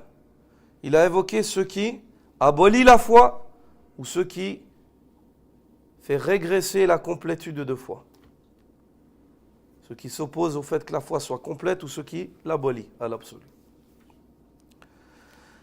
Donc vous avez ces trois points-là. Le premier, les bases de la religion et les fondements. Les bases de la religion. 1. Les fondements de l'unicité. 2. À laquelle les messagers ont appelé, avec laquelle les livres ont été révélés. Et quiconque adhère à une autre religion qu'elle ne sera guère sauvé. Ça c'est le deuxième point qui traite. Le troisième point qui traite, cet ouvrage indique le chemin clair et évident. J'y ai expliqué les caractéristiques de la foi. Il traite de la foi. Ça, c'est le 3. 1, 2 et 3.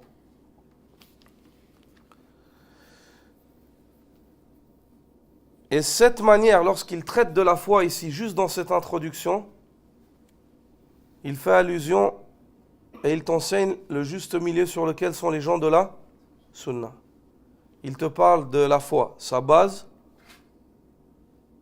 ce qui contredit le fait qu'elle soit complète, et ce qui la chasse, c'est-à-dire qui te fait sortir de la foi.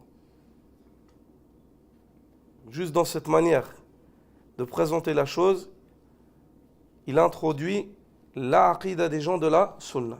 Les gens de la Sunna voient que la foi, elle est de 3 catégories. La base de la foi, la complétude obligatoire et la complétude surérogatoire. On verra cela le moment venu, Inch'Allah, dans le livre. Cet ouvrage indique et guide au chemin clair et à la voie de la vérité toute évidente. J'ai expliqué les questions et les caractéristiques de la foi. Non, on n'en est pas encore là. Non.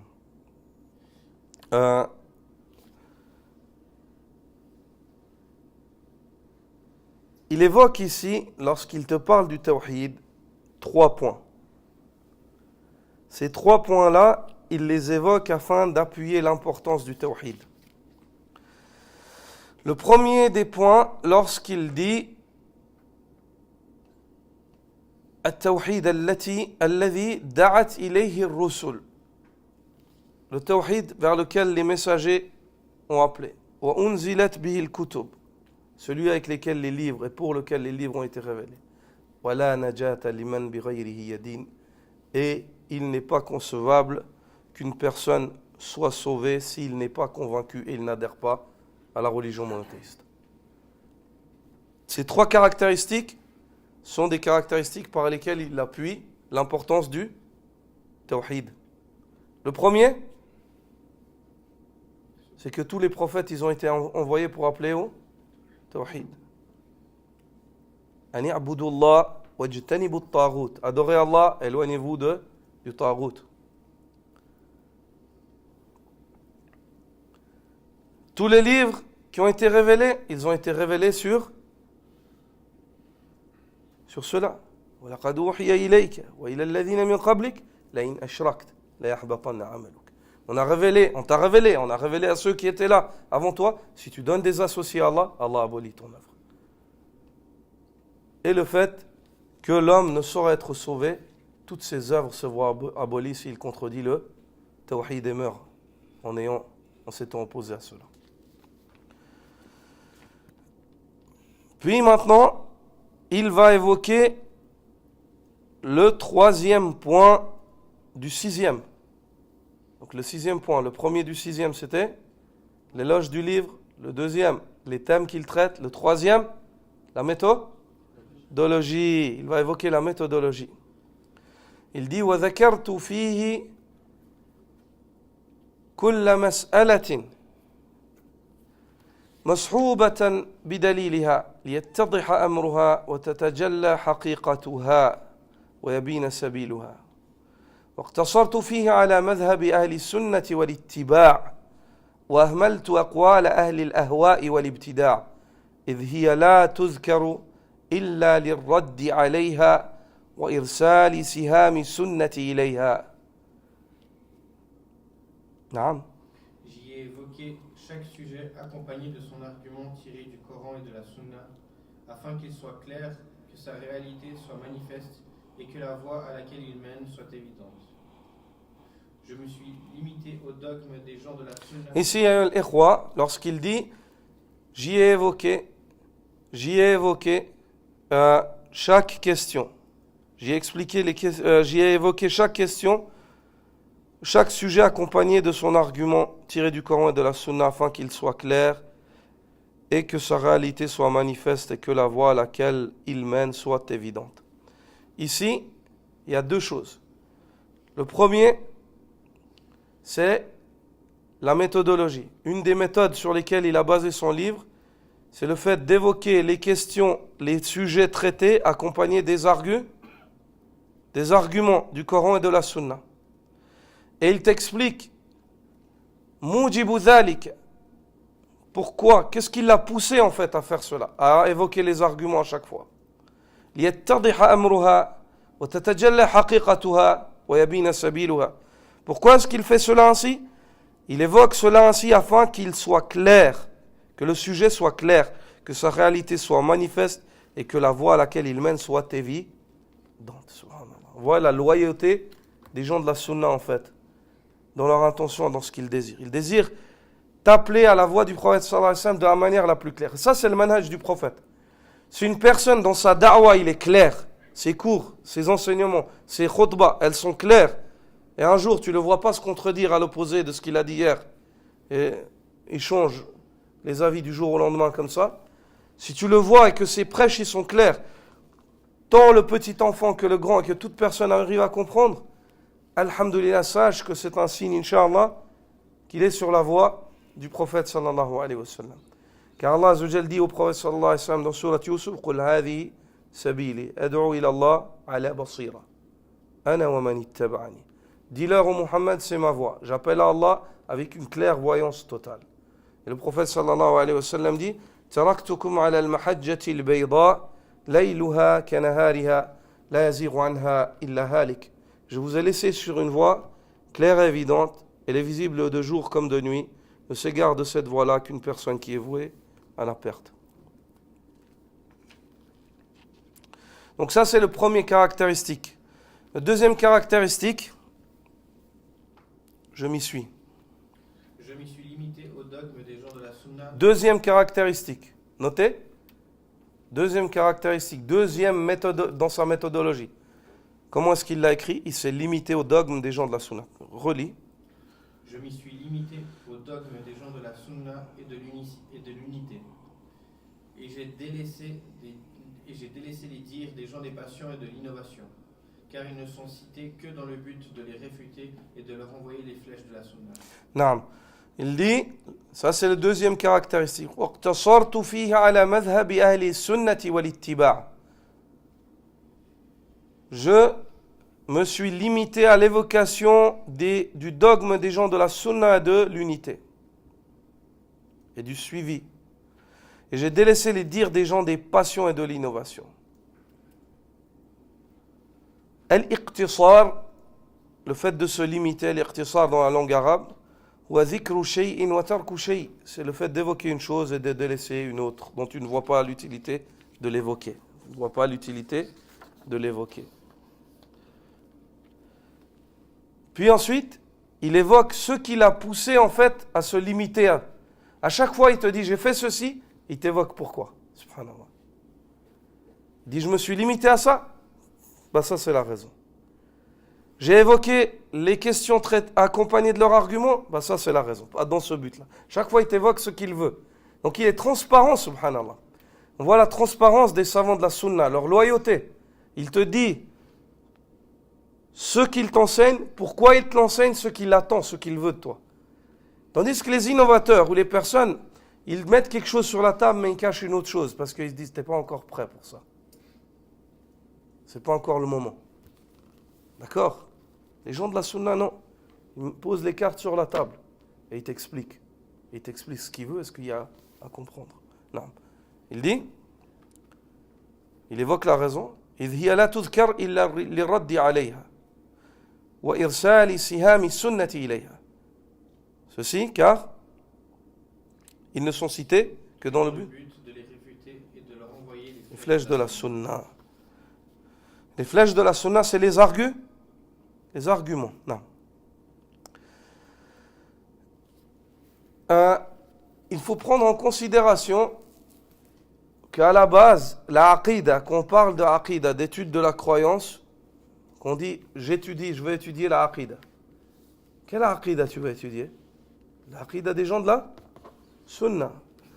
Quand on parle de croyance à la base, on ne désire pas par cela étudier les paroles de ceux qui contredisent notre croyance. On étudie notre croyance et ce que nous disons et ce de quoi nous devons être et nous sommes convaincus à la lumière des arguments. Est-ce que c'est clair?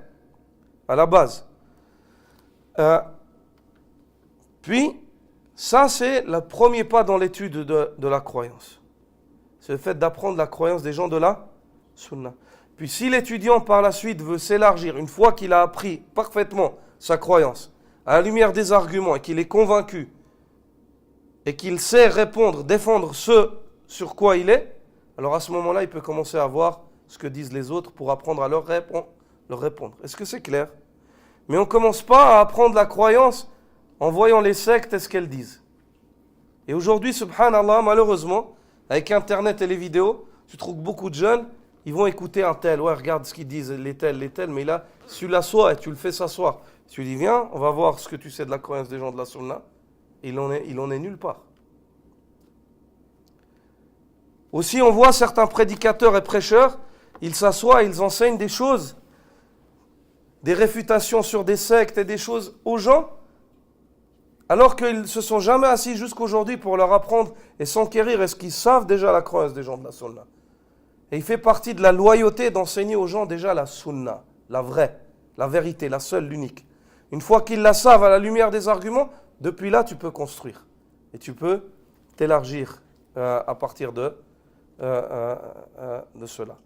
Et cela, dans les universités ou les facultés qui traitent de la croyance, ce thème-là, le fait d'étudier les sectes, qu'elles soient musulmanes ou non musulmanes, on appelle ça ilmul firaqi wal milal.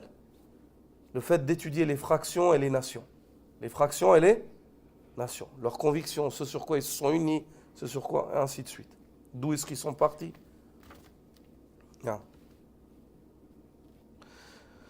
Puis il évoque, en effet, les éminents. En effet, les éminents imams se sont chargés. J'ai lu en arabe ça? Oui. Très bien. Oui, j'ai lu très bien. En effet, les éminents imams se sont chargés de dévoiler leurs erreurs et ont rédigé des ouvrages distincts quant à leur réfutation. Cela étant par son opposé, la chose se fait connaître et elle apparaît par la description. Jusque-là, attends. Lorsqu'il dit que les éminents imams se sont chargés de cela, c'est-à-dire que, alhamdoulilah, si un jour tu as besoin de savoir ce qu'il y a chez tel ou tel innovateur, où est-ce que tu vas le trouver? Trouve sur les réfutations que les gens de la sunna ils ont fait. Tu n'as pas besoin d'aller découvrir toi-même et de te dire, moi maintenant je vais répondre moi-même et je vais... Prends déjà ce qui est fait. Prends déjà ce qui est fait. Cela étant, par son opposé, la chose se fait connaître. Et à ce moment-là, il commence et il fait une très belle note. Il t'enseigne, subhanallah, que l'homme, si tu veux connaître le faux et t'en prémunir, apprends déjà bien la vérité. Et plus tu connaîtras la vérité, chaque fois que tu verras une chose qui la contredit, sache que c'est le faux. Parce qu'il n'y a pas de vérité. Dans la croyance, il n'y a pas deux choses qui sont vraies. Il y a une seule aqida. Il y a un seul mu'taqad. Le fiqh, il peut y avoir des divergences. Mais la croyance, il y a des divergences? Non, il n'y a pas. C'est pour ça qu'on dit Ahl Sunnah wal Jama'a. Les gens de la Sunna et du groupe. Ils sont le groupe. Car ils se regroupent autour de la Sunna. Et ce qui est dicté dans la Sunna, le Coran et la Sunna, c'est leur croyance. Ils adoptent cela d'une manière claire et évidente comme conviction et comme croyance. Ils ne discutent pas. Ils ne discutent pas. Est-ce que c'est clair? Et là, il dit مع أن الضد يعرف بضده ويخرج بتعريف ضابطه وحده فإذا طلعت الشمس لم يفتقر النهار إلى استدلال وإذا استبان الحق واتضح فما بعده إلا الضلال. Cela étant, par son opposé, la chose se fait connaître et elle apparaît par la description de son critère. Par son opposé, la chose se fait connaître. Et elle apparaît par la description de son critère et de sa définition. Non, mais elle apparaît par la description de son critère et sa définition. Non. Ainsi, lorsque le soleil se lève, le jour n'a guère besoin de preuves. De même, lorsque la vérité apparaît clairement et se fait jour, il n'y a au-delà que l'égarement. Non. Quel joli exemple. Lorsque le soleil se lève, la vérité, le fait qu'il fasse jour, tu n'as plus besoin de preuves. Le jour, il n'a plus besoin de preuves. Le soleil il est levé, tu n'as pas besoin de prouver aux gens qu'il fait jour. C'est clair. Celui qui cherche à prouver qu'il fait jour en pleine journée, cette personne-là, elle est manquante. Elle est déficiente au niveau de sa raison. Quel exemple? Car, cher Suleiman Ruhaili, hafidhahullah, s'il y a un conseil dont je me souviens, c'est qu'il disait apprenez la vérité, apprenez la sunna, car par l'apprentissage de la sunna, vous connaîtrez la bid'a, ce qui va à son opposé.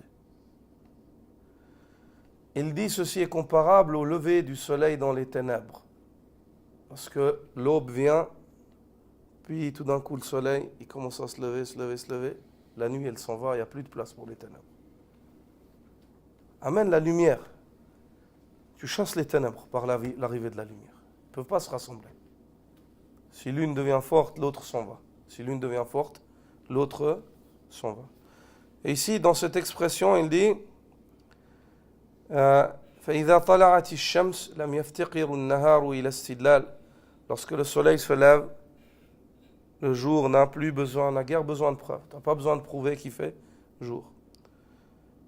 Chez Al-Awwam, ils disent واضح مثل الشمس.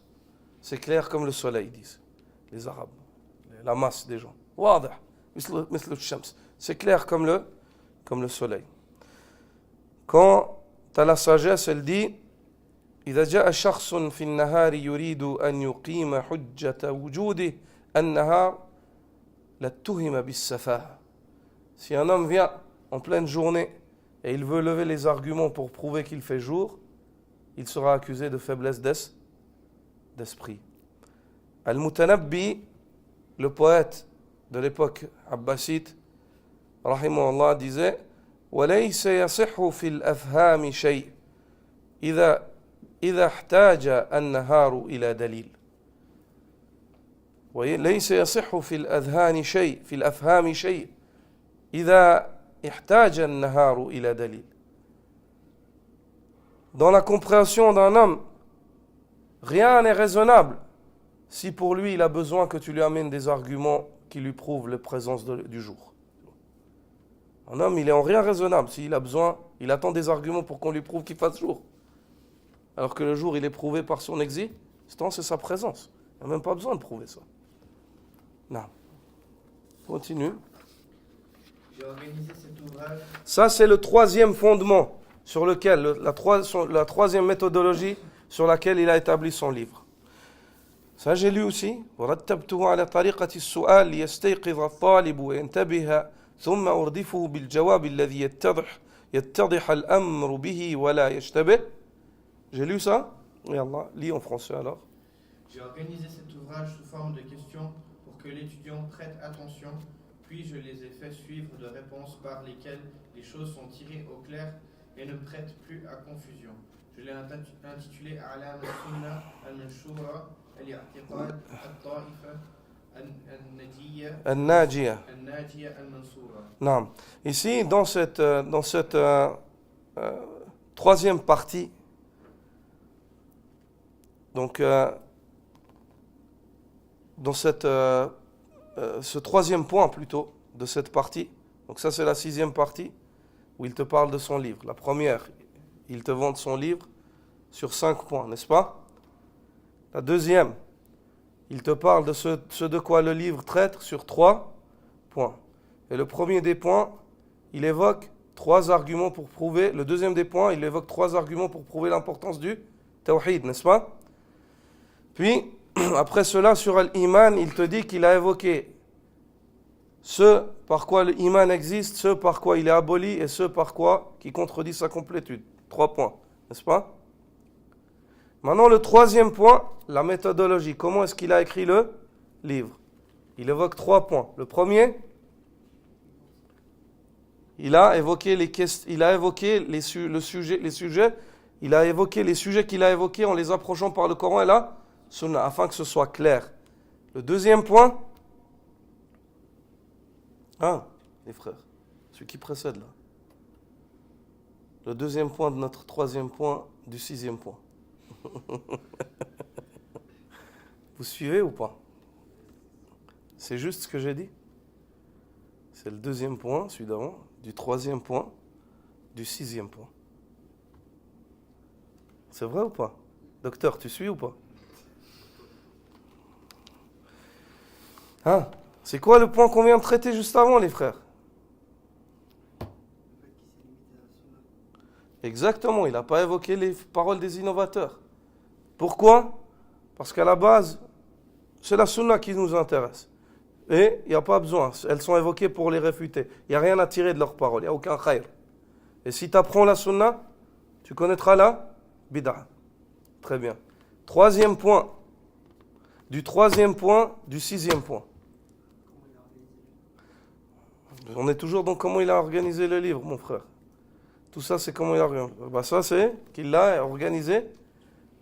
Dans sa méthodologie aussi, c'est que le livre, il l'a écrit sous forme de questions-réponses. Sous forme de questions-réponses. J'ai organisé cet ouvrage sous forme de questions-réponses. Pourquoi est-ce qu'il a fait ça? Chaque fois, il dit, pour que l'étudiant prête attention, puis je les ai fait suivre de réponses par lesquelles les choses sont tirées au clair et ne prêtent plus à confusion. C'est-à-dire, pour porter attention, 1, attirer ton attention, 2, pour que ce soit clair et que, point 3, surtout que ça ne porte pas à confusion. Cette manière-là d'écrire la religion et de l'expliquer sous forme de questions-réponses, sache que tout le din, toute la religion, c'est des masail et des dalail. Toute la religion de l'islam, c'est des questions et des arguments qui traitent ces questions-là.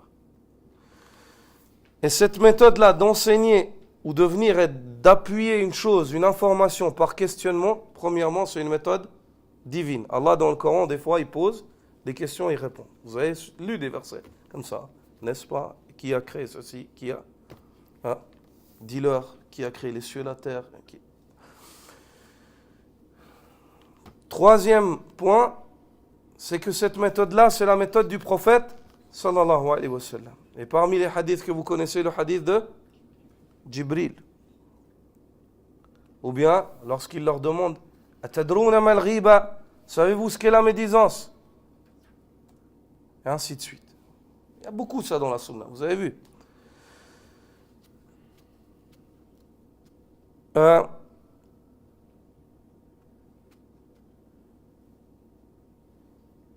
Et on tire de cette méthode-là que c'est la méthode des gens de la sunna. Car les gens de la sunna, chaque fois, ils associent les questions qu'ils traitent à des arguments. Ils disent, ils argumentent, tout de suite. Et cette méthode-là aussi, les savants l'ont suivie. Parmi les premiers à avoir écrit sous cette méthode, on l'a évoqué, c'est l'imam al-Shafi'i dans son livre Ar-Risala. Ar-Risala.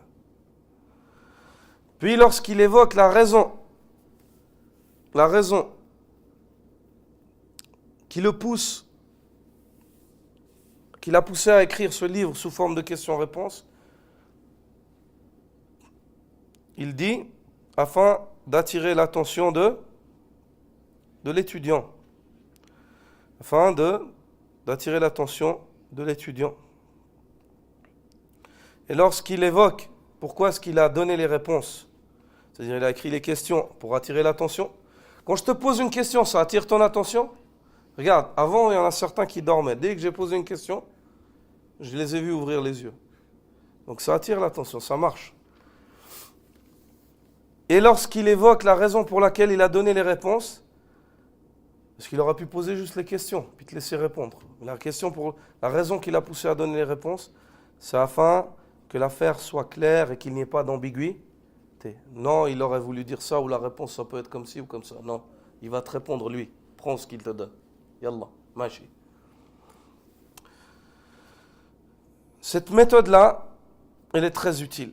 Cette forme de question-réponse est très utile. La première, ça attire l'attention de l'interlocuteur, de l'étudiant ici, et ça le pousse à chercher à comprendre, à se fatiguer. Puis, la deuxième, c'est que lorsqu'on lui donne la réponse, il s'introduit tout de suite dans sa compréhension. Ça fait partie de lui après.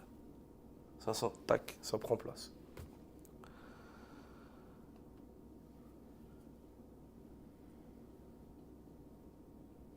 Et si on reprend les questions qui sont posées dans ce livre-là, les 200 et quelques questions qui seront posées dans le livre, et qu'on veut essayer de concire quels sont les buts, quel est le but recherché derrière ces questions-là, ces buts-là se résument à 4. 4 buts. Le premier, taqriru ma'na.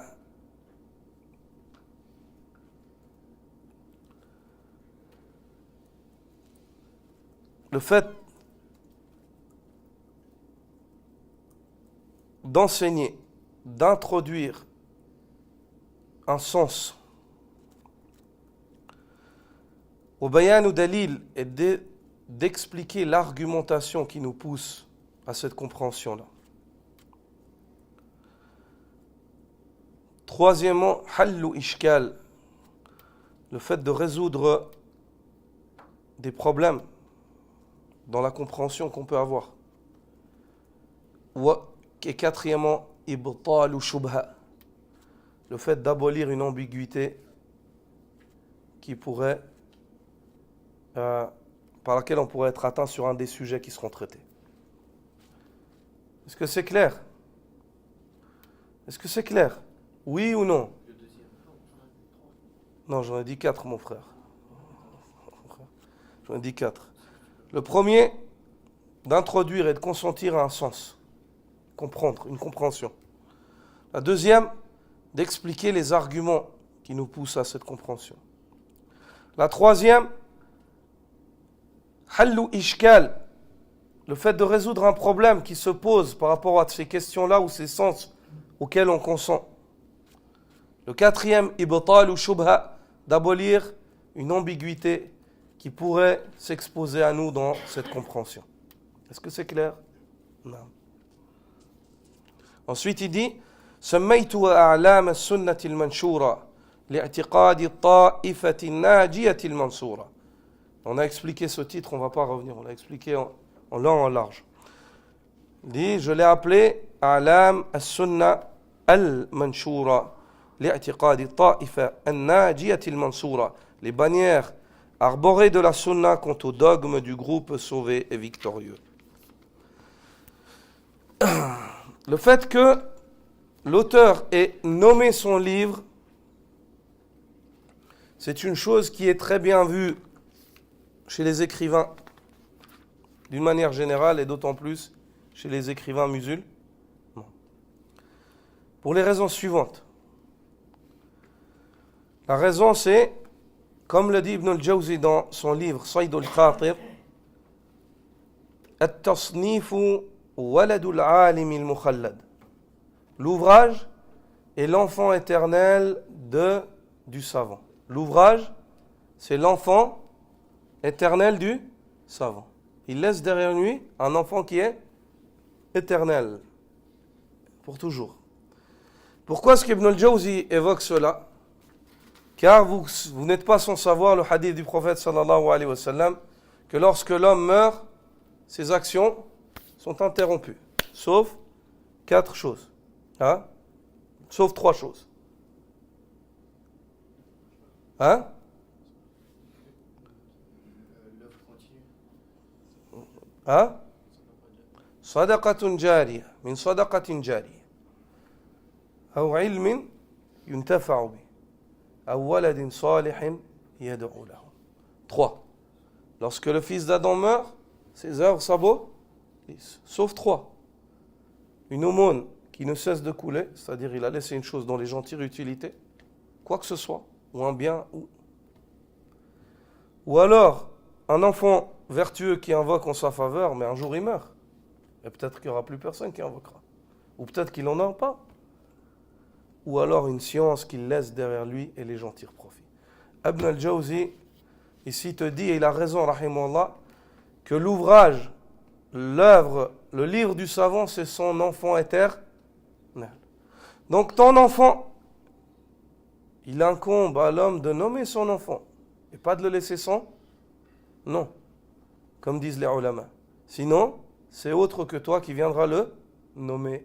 Et peut-être qu'il ne le nommera pas comme tu aurais aimé qu'il soit nommé. Quant au fait que l'auteur évoque son nom dans l'ouvrage, ceci est obligatoire. Pourquoi c'est obligatoire? Le nom du livre, c'est bien, on a dit. Mais on ne dit pas que c'est obligatoire. Mais son nom, pourquoi est-ce qu'on dit que c'est obligatoire?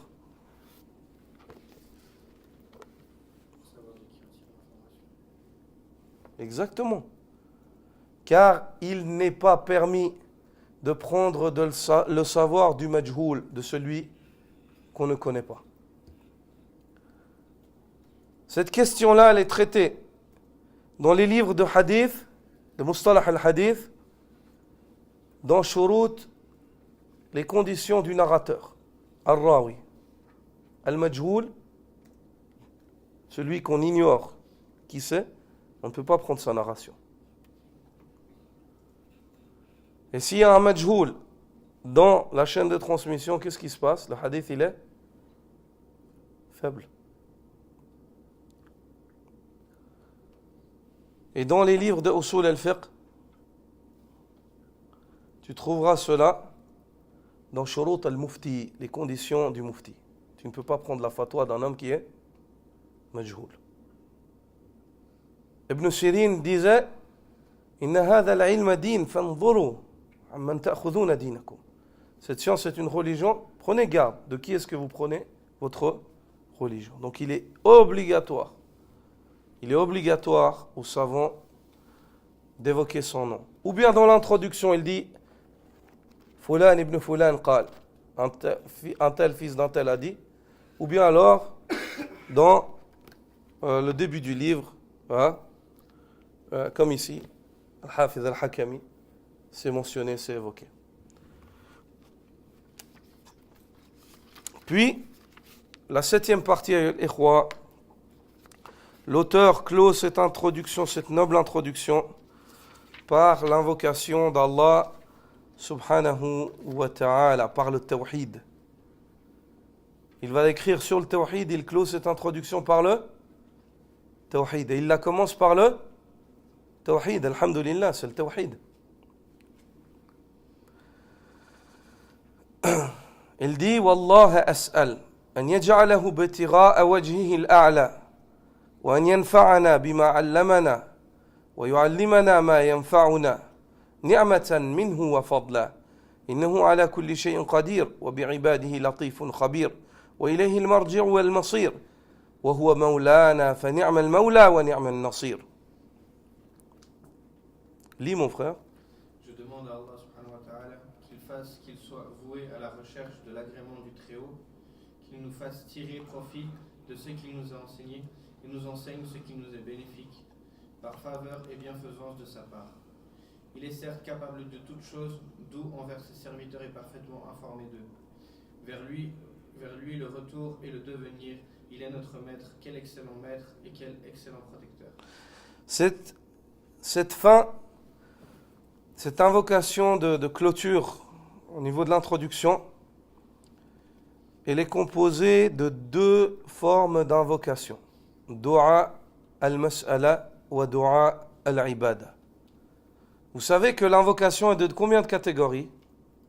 De deux catégories en islam. Vous savez ça? L'invocation de demande, dans laquelle tu dis « Oh Allah, je te demande ci et demande ça. Hein » Et l'invocation de demande, est-ce qu'il est permis de la faire à autre qu'Allah? Ça veut dire que tu n'as pas le droit de demander à quelque chose à autre qu'Allah? Oui, avec ces conditions-là. Hayy, hadir, qadir, sabab. Qu'il soit vivant, présent, que ce soit une cause et qu'il ait la capacité.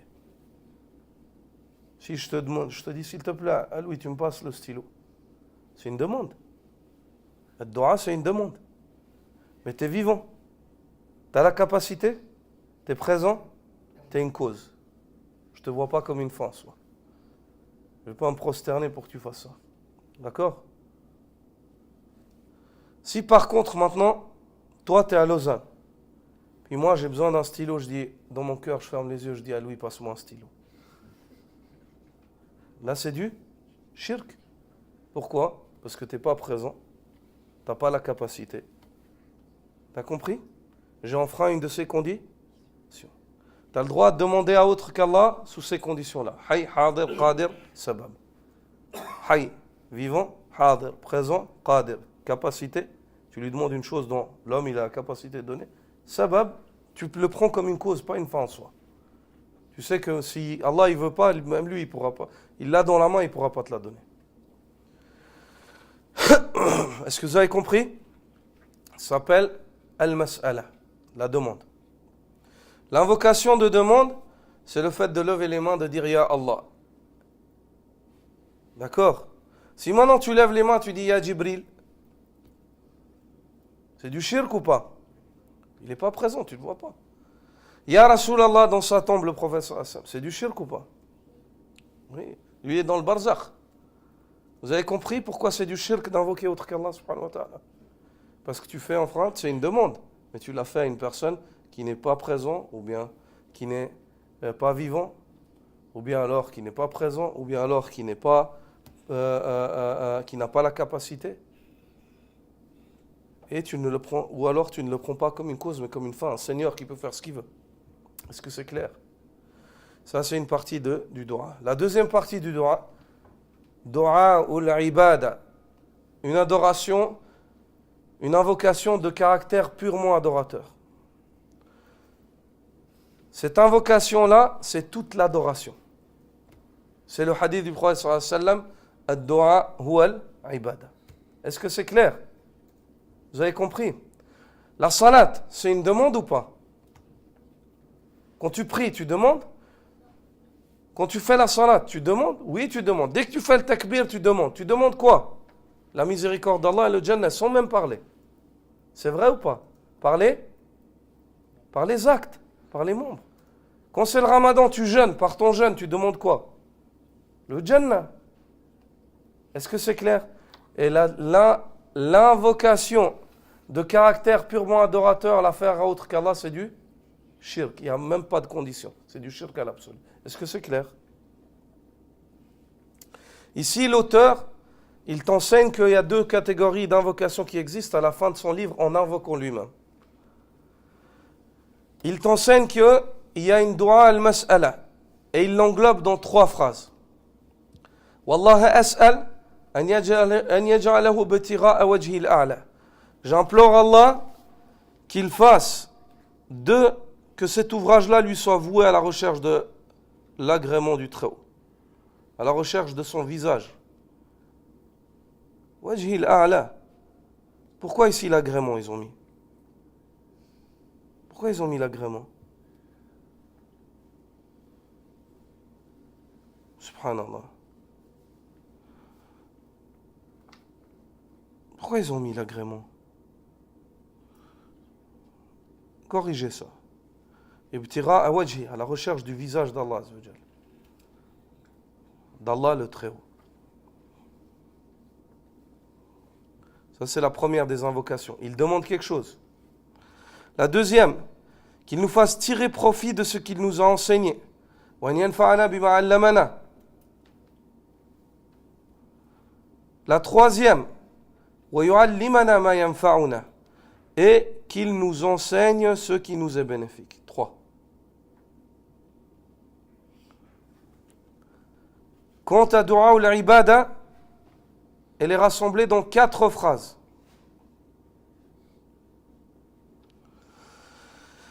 Lorsqu'il dit Innahu ala kulli shay'in qadir. 1. Il est capable de tout. Wa bi'ibadihi latifun khabir. D'où envers ses serviteurs est parfaitement informé d'eux. Wa ilayhi al-marji'u wal-masir. Et c'est vers lui qu'est le retour et le devenir. Al-marji' al-intiqalu min halin ila hal. Wal-masir huwa al-istiqraru fil ma'al. Al-marji' c'est le fait, le retour c'est le fait de changer de situation d'un lieu à un autre. Al-masir, le devenir, c'est le fait d'atterrir dans un lieu final.